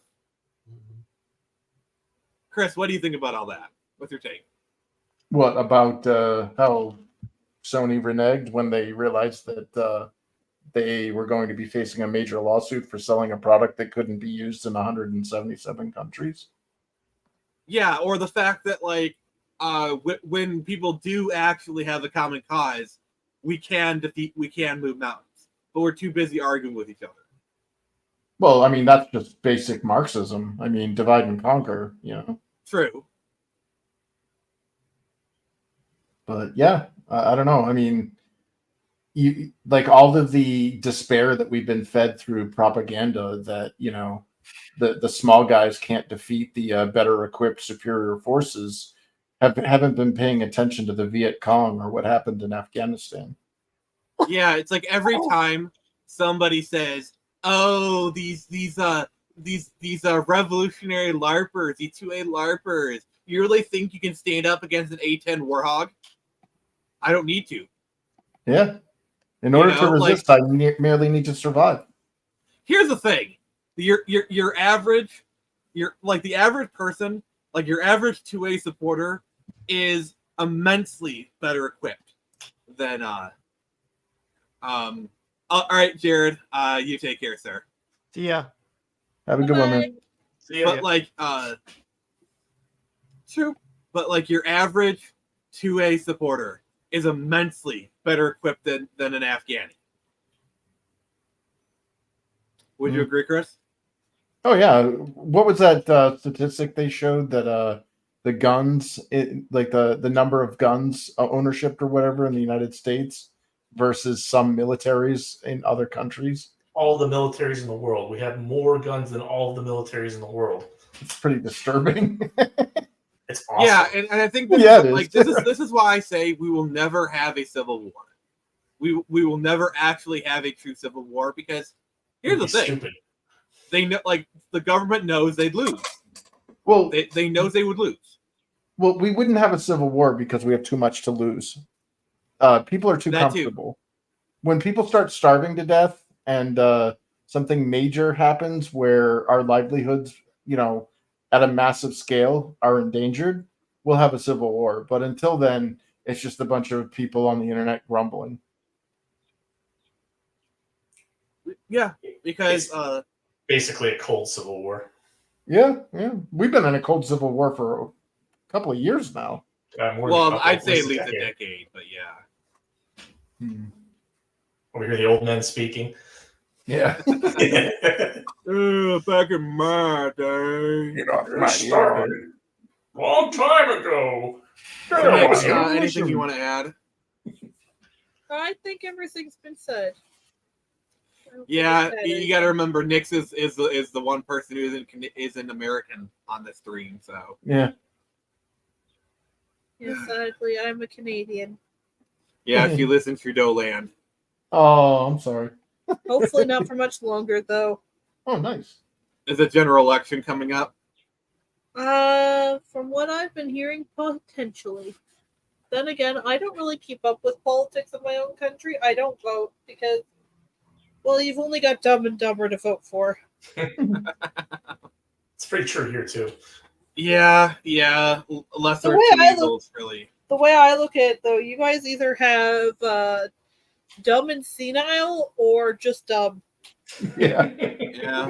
Yeah, pretty much. Well, they're all Skeksis, man. Every single one of them. Like, a lot of people don't understand that there is no left and right wing dichotomy. They're both wings of the same vulture. Well, excellent. Well, here's how I say it: left ring, right ring, same bird. Yeah, it is. One does the evil acts, and the other one is controlled opposition. Yeah, like Dave, we've actually kind of seen like shades of it. Like, I actually thought we might have had a civil war like a few months ago with like the whole Texas border situation. Like, I would say that's probably the closest we've gotten to a civil war in recent times, because like Texas was literally openly defying the government, and other states were, thankfully the government backed down, but I think the government learned its lesson where I think they can't reach too far. You might be surprised. I don't know. Never underestimate the level of stupid of humanity. Yeah. It always goes. I mean, never underestimate but it's not just stupidity, it's also ego. No, it's both. Usually both come hand in hand. Yeah, it's the Dunning-Kruger effect. The dumber somebody is, the smarter they think they are. Yep. Yeah. Well, I think I'm an idiot, so I guess I'm good. What's the opposite of the Dunning-Kruger effect? Where like if you think you're an idiot, well, you probably are an idiot. You're just smart enough to realize you're an idiot. Oh, sorry. Well, I think the Dunning-Kruger effect actually covers both of those. I could be wrong. It's been like 30 years since I've been in psychology. Yeah, but pop psychology only cares about one of them. Yeah, I think it just basically means the smarter someone is, the more they understand they don't know what they think they know.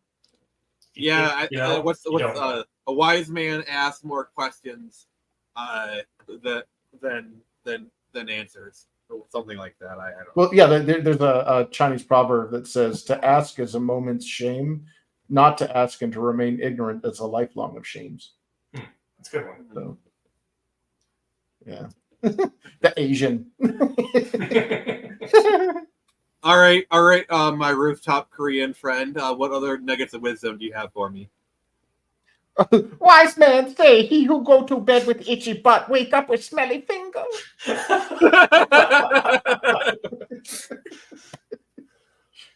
So, Chris, is me calling you a rooftop Korean, is that a compliment? Oh God, yeah, that's my spirit animal, man. Good man. I don't really I'm sorry, but I love that. I like. Okay, Chris, for the people who don't know their history, can you please explain rooftop Koreans to people? It's a great story. Yeah, during the Rodney King riots in Los Angeles, when the police were completely ineffective, and the blacks basically started burning down buildings and looting businesses, the Korean immigrants were like, look, we didn't come to this country to lose our livelihoods. Insurance isn't going to cover this. And the police weren't doing shit. So they did what the Koreans did best. They grabbed a bunch of assault rifles and started firing on the rioters coming in trying to burn their businesses down. And they actually did a better job than the cops. So, yeah. Chulugo Kashinaka. And I love like the news reports where the cops are like, no, don't do that. Let them burn down your thing. Please don't do it. Sorry. Yeah. I'm sorry, Chris. I'm with you. That is actually one of my favorite moments in history. I love your people. Rooftop Koreans are based. Chomaneo. He passed away a few years ago. That sucks. Yeah. That's an iconic photo. Yeah, it is. That is iconic. Like that red shirt and the gun and him smiling. Like yeah. Oh my god. I'd say those guys are extremely American. They're some of the most American people I've seen. Yeah. Well, that's the thing is when you got people who are rooting for the home team, and they know what it's like on the other side of the fence. Mm-hmm. They know what the crap is. They don't want to bring Here's that a crap dirty in. little secret. Here's a dirty little secret the left doesn't want. Is most people, when they see an immigrant who comes to this country and wants to be part of this country and wants to be a productive member of society, they're more than happy. Like, welcome to America. Like, hey, welcome here. You want to be part of our society? Come on, welcome in. Like, oh, you do this or that? Please tell me about your culture. Ooh, that is really cool. Oh, I love your food. That is most people's reaction. Mm-hmm. I'm sorry, I'm getting worked up. Like, in my opinion, I think naturalization is one of the most beautiful things ever. Where you have a person who came to this country as an immigrant, worked really hard, applied for citizenship, and then they get citizenship. Like, whenever I see those posts, like Dolph Lundgren actually got recently naturalized as a citizen. I'm so happy for those people because because they've earned the American dream. They've earned it. Okay, please, all these smart people that want to be a part of our country, please come over here. I welcome you. Sorry. I got a little worked up there because it's just a fucking dregs. It's these fucking criminals and all the Well, people don't even want to be here. They just don't like it here. They want the benefits. Yeah. Well, it bothers me when there are people that come to this country, especially the ones that come here illegally, and they don't want to assimilate. They don't want to learn a language. Well, then again, the United States doesn't have a national language, and that within itself is a whole other piece of crap. But it's kind of English, but not really. No, well, yeah, that's the thing is every other country in the world has a national language. The United States is just we're gonna have the Tower of Babel.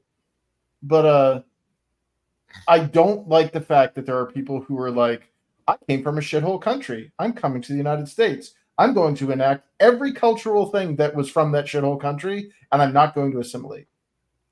And the thing is, I love have you seen some of these college Marxists when they actually they see the real I lived in the Soviet Union. Stalin murdered my grandfather. I lived under communism. So it is just hilarious watching these Marxists try to dance around the whole thing, and they just can't.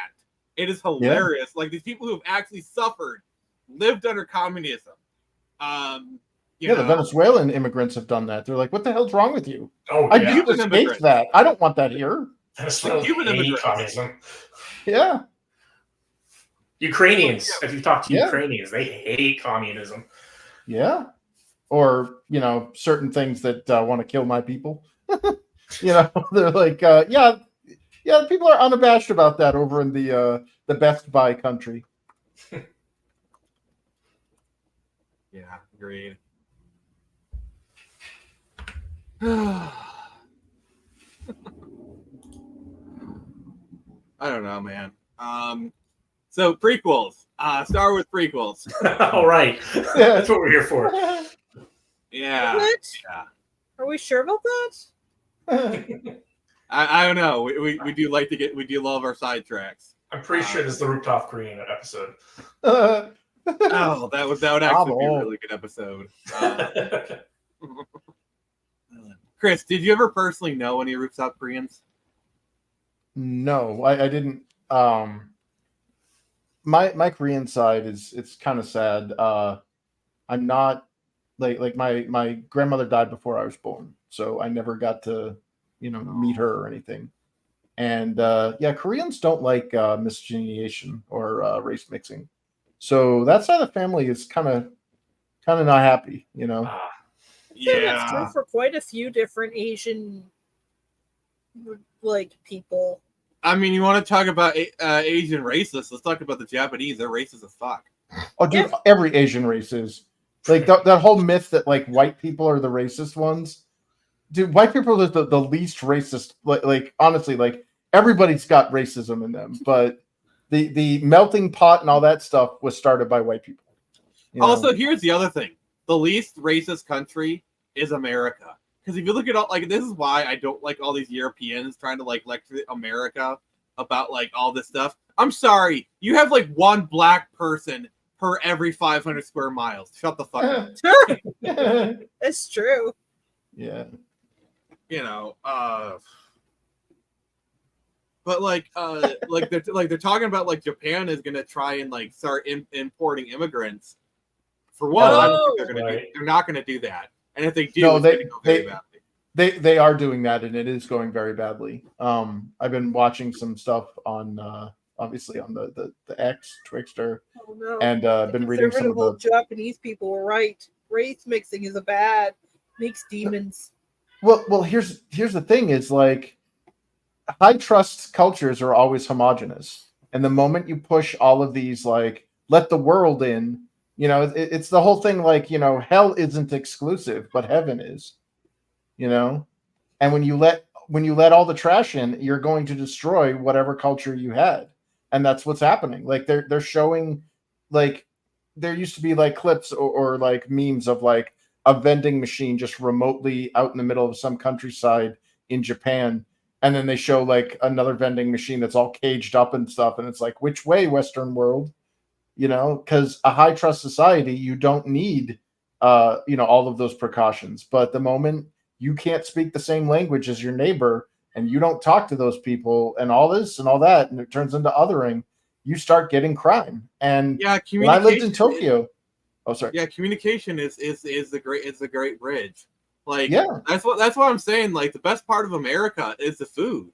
Like the fact that there's so many different nationalities of food, where it's like you may hate a race, but then you start having their food, like, oh, this food is good, and that opens up the dialogue, the conversation. You'd be like, ooh, I really like Mexican food. Ooh, Mexicans are cool, and it's like food culturally is always a social bridge. Okay, sure. Like, why do you think?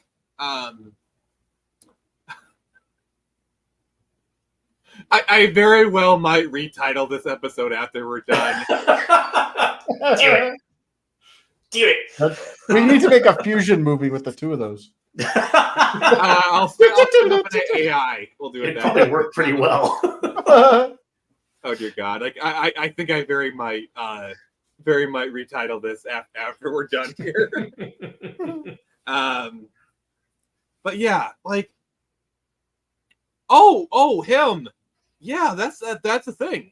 Like, yeah, the left attacked that guy too. I think it's Daryl Davis. Yeah, that guy was awesome. Yeah. Don't say the three letters. Don't say that. That'll get us flagged. Kathleen Kennedy. Kathleen Kennedy. Yeah, he talked to the Kathleen Kennedys of the world. Oh dear God, we're doing this now. We're so doing it. We're doing it. Yeah, he talked to the Kathleen Kennedys of the world, and he got them to give up their robes. God dang it, we're so demonetized now. But yeah, and it just shows all you got to do is talk to people. He befriended them. Well, that, and I think the Marxist rhetoric to divide people has blown racism way out of proportion. Oh, definitely. I mean, there's more demand than there is supply for it. And not only that, when you start broadening or moving the Overton window to include jokes, and nasty words or whatever as like full-on racism, dude, my mixed heritage opens me up for all sorts of interesting new words that are a combination of various slurs.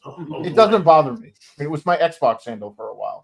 But like, like one of my good friends. He's from Guatemala. Okay, he calls me a reptilian, and I call him a stranded Spaniard. It's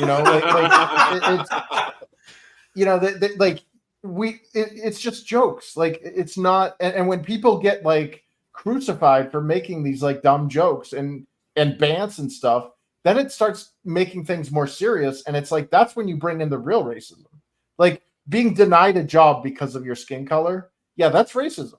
Yep. Calling a Jewish guy a reptile, not racism. It's a dumb joke. Like I get it all the time. I will say the one thing that's gonna like end the culture war really quickly is the fact that they're going after the Jews now. Yeah. Like the fact that they're attacking them and going after them like that is gonna end things real quick because I'm sorry, that's a group of people you do not attack. Yeah, we've had our knocks in life. I mean, hell, most of our holidays are how we survived various groups trying to exterminate us. Yeah. Yeah. And it's like I don't care. Like I know plenty of Jews. I mean, I literally have I know a lot of them. And they're good people. So I don't care. Whatever. Yeah, and that's the thing is it's not a monolith. There are plenty of Jews that I hate. There are plenty of Jews I like. And the weird thing is the people that live up to all the stereotypes, the money, was it the mooch and all that stuff, happen to be the people that are not Jewish. And I'm like, I'm kind of disappointed here. All right. This topic has been fun, but let's get it on to a more appetizer friendly. Yeah, let's go back to the prequels with Hebrews. Jews in space. Oh my god. But yeah, what are some of your favorite video games of this era? Of like the Star Wars video games. Yeah. Oh, I haven't played many of the Star Wars video. I've only played like 2 or 3 of them, maybe. I mean, there's KOTOR. That's pretty much all I can think of. Yeah. I wouldn't really call it like a prequel era game. Like it came out during the time, but it was kind of doing its own thing. So, yeah. Do you guys remember the episode 1 game for PS1? Like that was wild. I do not. I didn't know that was a thing. Isn't there one called like So apparently somebody wants to talk about Star Wars games. And the answer is Republic Commando. All right, Jared. That's the answer. All right, Jared. Tell us. He came back. Okay. Tell us about the. Tell us about what the best. What some of the best Star Wars games are and why it's Republic Commando. Number 1 is Republic Commando because first off, I find it more fun. Star Wars. Because here's the other thing that I like about this era is that there's more interesting characters that don't use the Force. Because I'm sorry, I get really tired of the use the Force, everything will be okay. So I'm like, no, it's too much of a gimmick. So when you're playing as Republic Commando, I'm just the average as a Republic Commando can get, a dude in the army. And what's kind of funny is that recently a buddy of mine and I played the multiplayer in that. So it's kind of funny about it.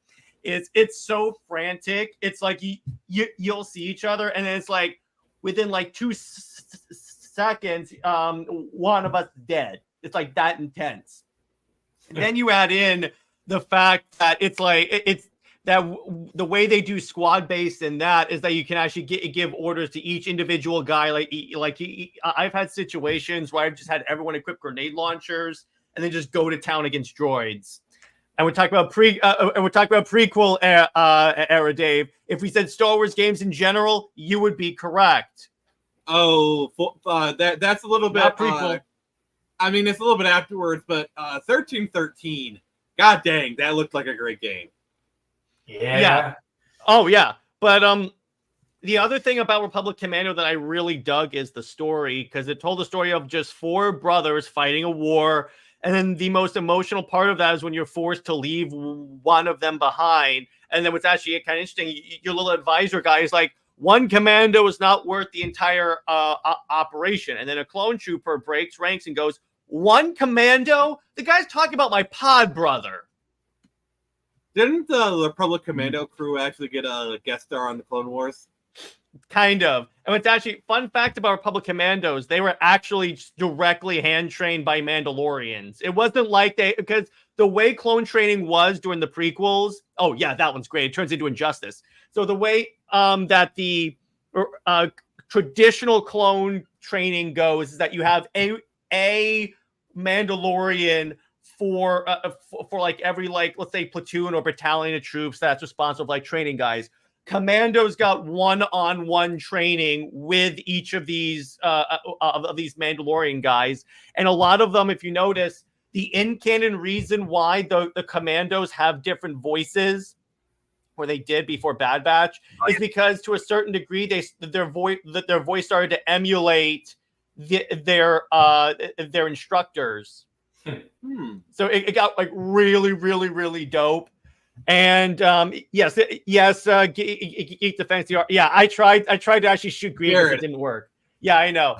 But and what's cool about that is that you got to see a little bit more of like the prequels than you normally would have, because Commandos were on Kashyyyk well before the Republic went in, and that's actually legit a military tactic where you send in special operations guys to prepare the way for a more large scale invasion.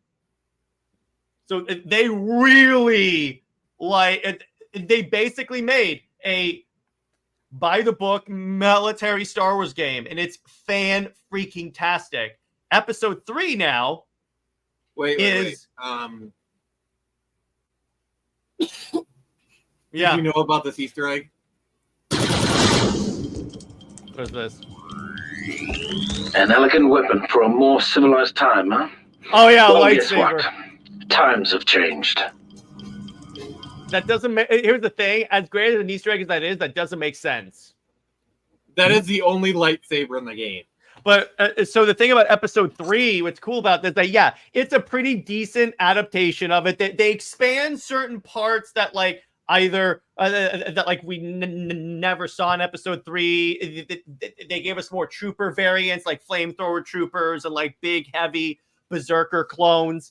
But then the multiplayer, that's where this game really shines, because it literally turns into Injustice / Mortal Kombat with Star Wars. Ooh. That's what it's, and you can play as like all the campaign characters, and whenever you unlock a boss, and whenever you beat a boss, he or she is then unlocked as a playable character in the multiplayer. And you can have, and it's kind of cool if you play as both the same characters, like. Let's say Old Man and I were playing and we're both playing as Anakin. He would have a red lightsaber and I would have a blue one. Or if we're both playing as Vader, he would have a blue lightsaber and I would have a red one. Yes, there was multiplayer. It's not online anymore. It's but basically on disc. So you have that. So then we're going to talk about one of my favorite games. Yeah, go ahead. This era. It has to be Jedi Academy. Nice. That's prequel? Pretty sure that's. I mean, it was the same era. It was the same era. No. Prequel ends with Episode 3. You can't count that. I mean, if you want to say favorite Star Wars game, fine. But no, that's not a prequel game. They're stormtroopers. Oh, wait a second. That's definitely not prequel because it takes place after Episode 6. That's not prequel. If anything, that's sequel. Thank you, Tevia. There is a Kylo Ren mod for this game. Yeah, stop trying to force your taste. Stop breaking the rules for other people, Nick. It's hey, I'm the one with unlimited power here, brother. Okay, well then I might as well talk about my favorite Star Wars game, the Han Solo dancing simulator. That if you can break the rules, I can break the rules of what makes a good Star Wars game, sir. Well, if we're gonna talk about like Star Wars fighting games, there is one we have to mention. I can literally hear Chris Masters of Terrace Kazi. Yeah, I could literally hear your butt cheeks cleansing. Clenching. It's like Cleansing? No, that's my idea. Cleansing. That was so good, man. That was an old man moment right there. So this is peak Star Wars right here. Round 1, fight. Oh my gosh! How does this work? Yeah, that would have been like Bushido Blade if it was accurate. Yeah. Yeah. Oh my god, that game was so good. By the way, best game ever. By here's the way, another game. Jared, Mara Jade is the playable character in this. Oh hell yeah! So here's the fun fact there, Nick. So you know they made a Battlefront 2 game for the Nintendo DS, right? Okay. Now here's the fun fact for you. The plot of that campaign is beat for beat the plot for the canceled Star Wars Battlefront 3 game. Okay. Actually, that's a PSP game. A Renegade Squadron was Battlefront 3. That's what we're talking about. Oh yeah, I got that. No, it's also Battlefront 2 Versus Boba Fett. for the DS. I know this because I played it. Yeah, it was the Elite Squadron that was the Battlefront 3 plot. Hang on. But yeah, look here, Mara Jade. Yeah, nice. Yeah, Mara Jade. Star. I was fairly certain it was Battlefront. Jared, it's your girl, Mara Jade. I know. What? That character doesn't exist. That's just for no. What do they call it? Legends. Yeah. Okay. It's called Star Wars Battlefront Elite Squadron. That's what I'm thinking of. So we were both right. All right, but the point is that's legit the Battlefront 3. And when I see that, when I play that game, now that I know about it, I'm like, I kind of want that to at least be a movie because it's about a clone trooper that becomes a Jedi. That is way cool. Hey, Jared. Mm-hmm. But you want to talk about peak Star Wars? And this is where the PC really. Solo. Yoda. Chris. Oh no. Yeah. Be careful with the sound. This is peak Star Wars right here. Oh boy. So Windows Chris, do you remember 95 this game? Or Yeah. Yeah. There was another one too besides Yoda Stories, if I recall. Yeah, I think there was. Yeah. These like little Windows games. Yeah, like I like the sprite art. Like the sprite art's actually kind of cool. Like I could actually see this being like a Zelda clone kind of thing. Dave, I love your comment, but I'm not highlighting it for obvious reasons. Yeah, there's like a.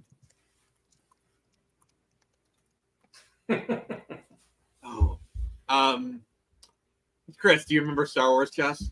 Oh yeah, I got that. It's on the Sega CD. Jared, have you ever heard of this? Star Wars Chess, no. Cool. I have. Interesting. That's kind of cool. Oh yeah, and then like the TIE Fighter games, like flight tickets. Star Wars was hitting every genre. Like they even made a Twisted Metal game. What is that? Star Wars Destruction. Yep. Huh.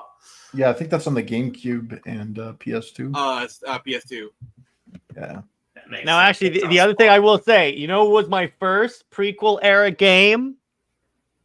What? It's a classic. I'm sure everyone's heard of it. Actually, no, it's very obscure.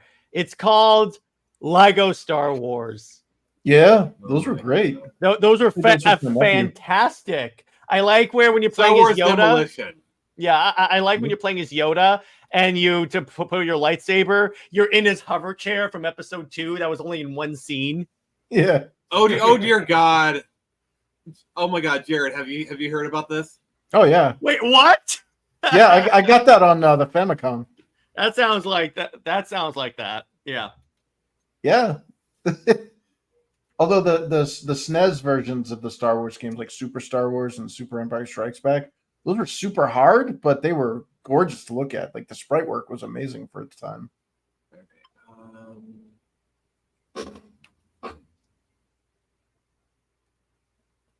I'm trying to fast forward it to an.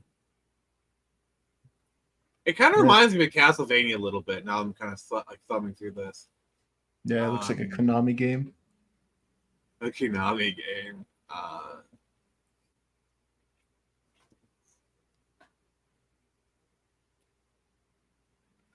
Crap. But yeah, you guys talk about some other while I scrub through it. But so you know what was the worst prequel Harry Star Wars game? What's that? In my opinion, it's the Episode 3 Game Boy game. Because here's the problem. Episode 3 Game Boy? Yes, they had a Game Boy game for this. Because I had Game Boy Advance, probably. Yeah. Here was my problem with it. So it's one of those games where, like, it's one of those games where you can play either as Anakin and Obi-Wan, and it's like similar experiences. The problem is the Obi-Wan moves are different. Like the way Anakin like attacks. I'm trying to grab something. Okay. Pretend this trident is a lightsaber. So the way Anakin attacks, there you go, buddy. So the way Anakin does an attack against an air threat is you double jump and then you have a wide slash. Like, all right, wait, Jared, real quick. Nix, I hear you got to go, so we will talk later. All right, see ya. Bye-bye. See ya. Where with one, he does this. So when they make you fight a vulture droid and the objective is to actually knock it out of the air, doing this is not gonna hit it, as opposed to doing this wide arc. And they didn't think about that. Yeah. So I'm like, Jared, well, that sucks. I need to show you something. Oh no. Okay, I'm intrigued.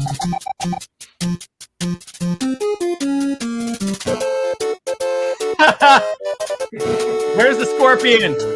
Jeez. Scorponok. What was he saying there at the beginning? What was he saying to Vader at the beginning there? It was like a little dialogue. Be gone, David. You don't belong here. Japanese. Yeah. Let me try to. Yeah, if they had done that, that would have made sense. But it's the same bosses. Do you want me to send you the link to the video so you can kind of zoom in on it? No worries. It wasn't a big deal. I just wanted to see what that was. But okay. Yeah, Japanese games for everyone. Yeah, like the Super Star Wars trilogy. Those things were hard as balls. Yeah, they were fun. Don't get me wrong, but yeah, like as a little kid, like that was like, yeah, I never got past the first level. I mean, they're very good looking games, to be fair. Yeah, sprite work's amazing. Yeah. Jared, have you ever heard of a game called Star Wars Shadows of the Empire? Wait. Is that the Doom clone? No, that's Dark Forces. Okay. I was going to ask because, by the way, so it's kind of funny. You know what? I can get on Game Pass right now, Dark Forces. Yeah, get the remastered version. Yeah. They have the remaster. I was thinking of picking that up. But what was the other game? Shadows of the Empire. Shadows of the Empire. No. Yeah, it had Dash Rendar. It took place between Empire Strikes Back and Return of the Jedi. Yeah. So I have something. The novelization is wild. Have you read the novelization, Chris? Yeah. There's literally a scene where he's seducing Princess Leia, and she almost goes for it, if not for Chewie knocking on the door. So I got something kind of cool. All right. So this is before Disney were cowards and decanonized everything, but I have the Legends Era Encyclopedia set. Oh, wow. All nice. Star Wars, all 3 books, and the Star Wars, a military history guide to Star Wars. Neat. Oh, cool. Wow. Yeah, so you could say I was really pissed off when Disney decanonized everything and then said, we don't have novels or books that we can base the movie on. Like, oh, jeez. Yeah. You could make a case for decanonizing the Legend stuff because you wanted, like who wants to do what director wants to do a movie and be like, actually, this one novel that nobody's ever heard of from 30 years ago contradicts it, and so we can't do that plot line because somebody's gonna say something. Like, what director wants to work under those conditions? No, What they should have done is make it so decanonize it, but start to recanonize certain stuff slowly and say, okay, so I mean, that's kind of what they're doing. That's- Unfortunately, do it well. no. The reason why they or I can't say for sure, but my belief is the reason why they decanonized it is because they didn't want to pay royalties. Yeah, they didn't want to pay those like, authors. Like for example, I have it right here. Disney got into a kerfuffle. Well, I think it's a little bit different than that because the reason they even created the Legends moniker is so that, we don't want to be beholden to these Star Wars materials, but we have all these books that people like, and we want to continue selling them. So what we're going to do is we're going to put a big Legends label on it so you can still buy them, you can still enjoy them, still give us money, but they're not canon. Disney wanted to have their cake and eat it too. Yeah. So they still sell the Legends books. Like, you go to Barnes & Noble, there's tons of them. But the problem is Disney tried to screw over Alan Dean Foster out of royalties. And you want to hear what Disney's argument was? It's the most bullcrap thing ever. What? Well, when we bought Lucasfilm, we weren't beholden to the contracts that were signed. Yeah, those are old. That's the old guard, not the new one. Yeah, which, by the way, that is complete bullcrap. Yep. When you buy a company, you buy the contracts. Yep. And I find it pretty funny how like they decanonized everything, and then if you notice that they still merchandise the crap out of that era because I mean, that's where the Revan real action money for the figure movies and made. hot toy. Yep. They're Merchandising. Yeah. So, fun fact. Shout My out to favorite Clownfish. Star Wars figure. Oh, Yes. damn. Nice. So, shout out to Clownfish TV. Apparently, Alan Dean Foster actually named a character after Geeky Sparkles. I don't know if you about Is there that. somebody called Cambria in there or something? I can't remember, but I remember watching a Clownfish video and Geeky was talking about that. So, hey, That's awesome. good for her. She's got that claim to fame. By the way, Nick, speaking of prequel novels, I actually read there was this, I forget exactly what it was, but it was basically the entire plot of all three movies, but it's in first person perspective of Anakin Skywalker. I lifted my hand and brought it down upon the young lady. I slaughtered the women and the children too. I know there's a couple of those. Like, I know there's one for episode 1 from Anakin's point of view. I know there's an episode 4 from Luke's point of view. These are more like YA-ish novels. But Jared, have you read the Darth Bane trilogy? I want to.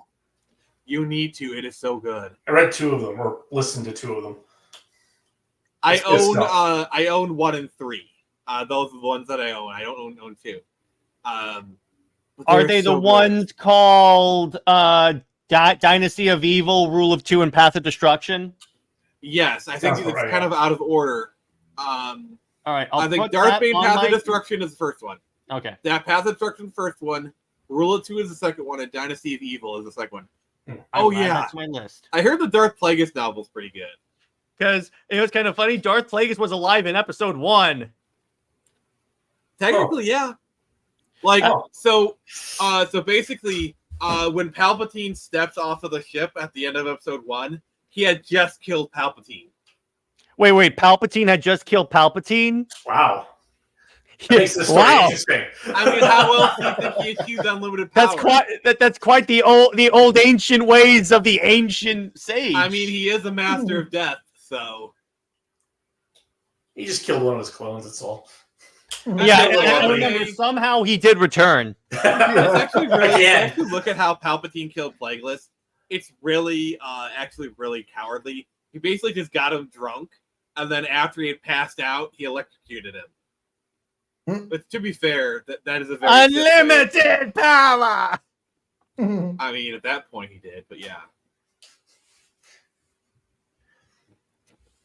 I'm trying to think of I do like how in the prequels he's telling Anakin that he learned everything from him and then killed him.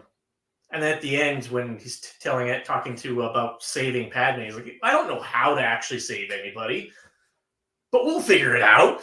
The dark side of the Force is a pathway to many abilities some consider to be unnatural. Yep. Did you know that the actor had laryngitis the day they filmed that scene? No wonder he sounds evil. That's actually really cool. That's why his voice sounded like that. And George Lucas liked it so much he made a choice not to have them ADR that scene. That's actually really cool. Yeah. So by the way, the thing they're at is a Mon Calamari ballet. So apparently, I guess Admiral Akbar's mother is in there somewhere. Oh, it's a trap. It's a tart. It's a cheese wrap. It's a carp. Oh my god. I'm trying to think of like other good Star Wars novels, like the Jedi Academy trilogy is pretty good. Revan. I've never read the Revan novel. It's really good. It's basically it takes place. It tells the story of post KOTOR 1 up until he gets into stasis, and then before he's ruined in the online game. Because I'm sorry, they screwed the pooch with that. Wasn't it like because I know like canonically the Exile is female, but wasn't it just like a comic book or like a random book that just made that feel just like, okay, fine, this is it now? In terms of Mitra, yeah, I think so. No, the Exile from KOTOR 2. Yeah, her name is Mitra. Oh. I gotta be honest, I don't mind the Exile being canonically female. It's like, okay, we have Revan still, so whatever. And it doesn't affect my gameplay. I can still play as a dude, so I could care less. You know, if you're talking about the MMO, I actually have played it extensively, and I like it. I just don't really get around to it. I hate what they did. For those of you that don't know, Revan is my favorite Star Wars character of all time, and I don't like it when they because what they did is they had it so if I remember correctly. So he's in stasis, right? At the end of the Revan book. So he's in stasis for like, I think it's like 300 to 600 years or something like that.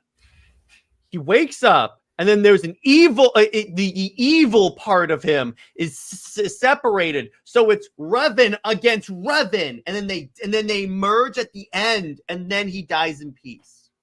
It's even worse than that. Like, have you heard the lore? What is that? When Revan went to the unknown systems. This is before the events of KOTOR.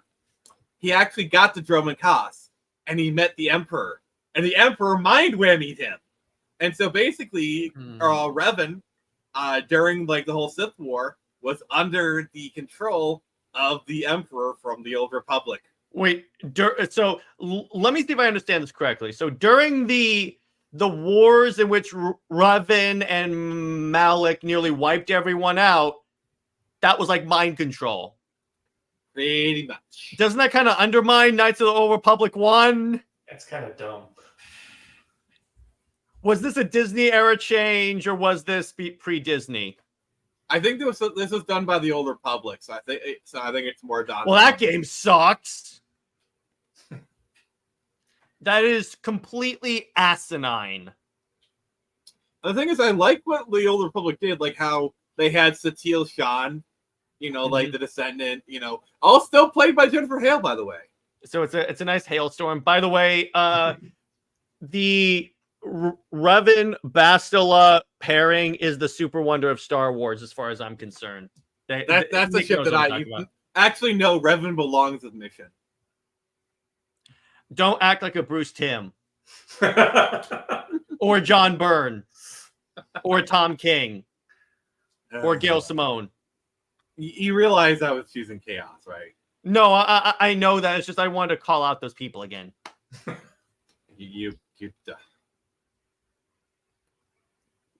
yeah, the Old Republic was pretty cool. Like, I loved how you can actually go back to Terrace, and there's a questing area that is the ruins of the Endar Spire. I thought that was like really cool. Can you become the best Swift racer on Terrace? Well, Terrace is it's destroyed. Thank you. Yeah, it's bad. See, so you can easily become the best Swift racer on Terrace then. Oh yeah, because you're the only Swift racer on Yeah, there you go. By process of elimination. Yeah, By exactly. elimination. By default, killed I everybody. win. It's all. Wait, Nick. He is the best Swift racer from a certain point of view.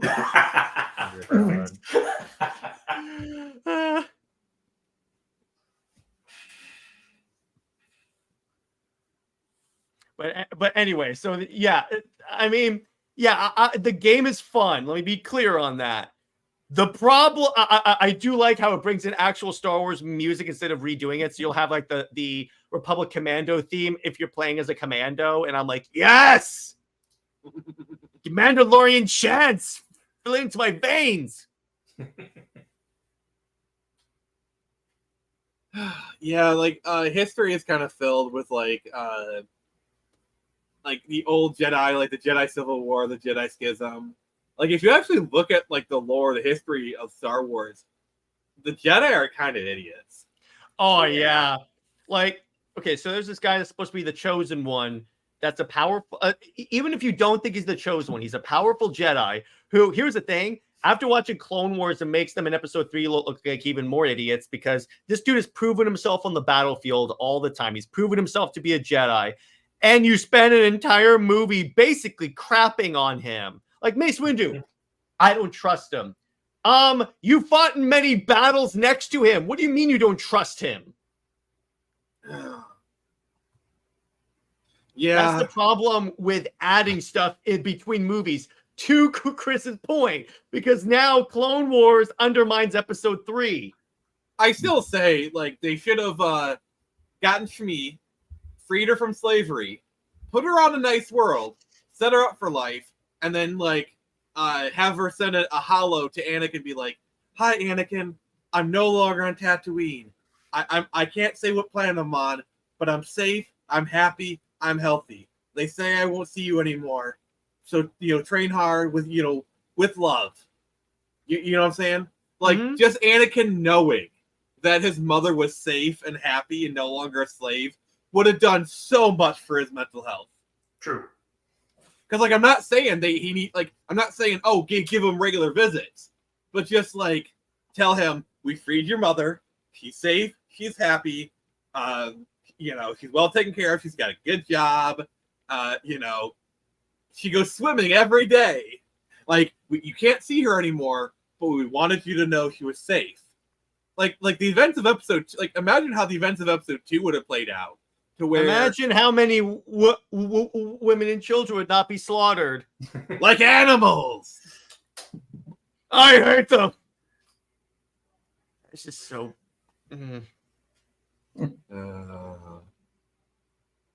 But yeah, so I think we should kind of wrap it up here because I gotta make some dinner. So we're gonna go around, kind of say our final words. Anything you want to promote, feel free. C.A. Pence, what you got for us? Yo, so you guys can find me at Fantasy C.A. Pence if you want to check out what I'm doing. Like I said, got the pre-orders for my book, Shadows of the Argent Tower, coming out, and I think that's about it. Nice. Chris, what about you, sir? You can head on over to my website, infinitelchronicles.com, and check out my latest in my comic book series, or find me on Twitter and see what kind of a jackass I can make out of myself on there, or X. And you do it so well. To be fair, you are quite the jackass, but I love you anyway. Never change, Chris. Never change. As for myself, as always, please, if you haven't already, please back 2100 Samurai on Indiegogo. It's pretty awesome. The link is being posted in the description. I'm going to play the trailer just once before we go. Then yeah.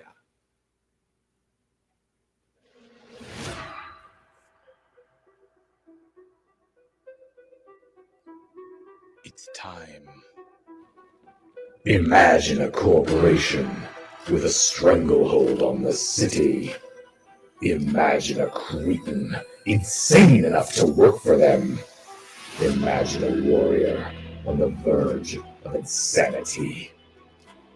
From past to present, from blood to blade, from man to samurai.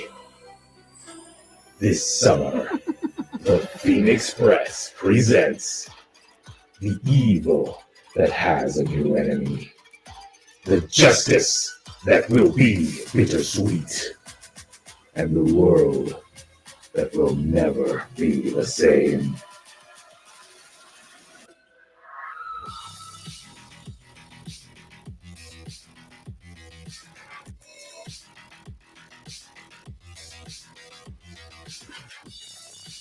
All right, so yep, it's on Indiegogo right now. If you wanna grab it, links in the description. And last and certainly least, Jared, what do you have to say for yourself? Okay, well, yeah, exactly. In terms of well, if you buy my comic, I'll be able to afford lots of cocaine. So go back to the comic. So I'm going live at 10 o'clock Eastern time for Comics League Dark, where I will be spending more time ranting about what a perv John Byrne is. Somehow he has surpassed Bruce Timm. I didn't think that was possible, but and I'm considering doing a little segment of a show where I talk about Star Wars books. I'm thinking about what to do. And Nick, if you would like to join me for that, I would love to start with the Bane trilogy.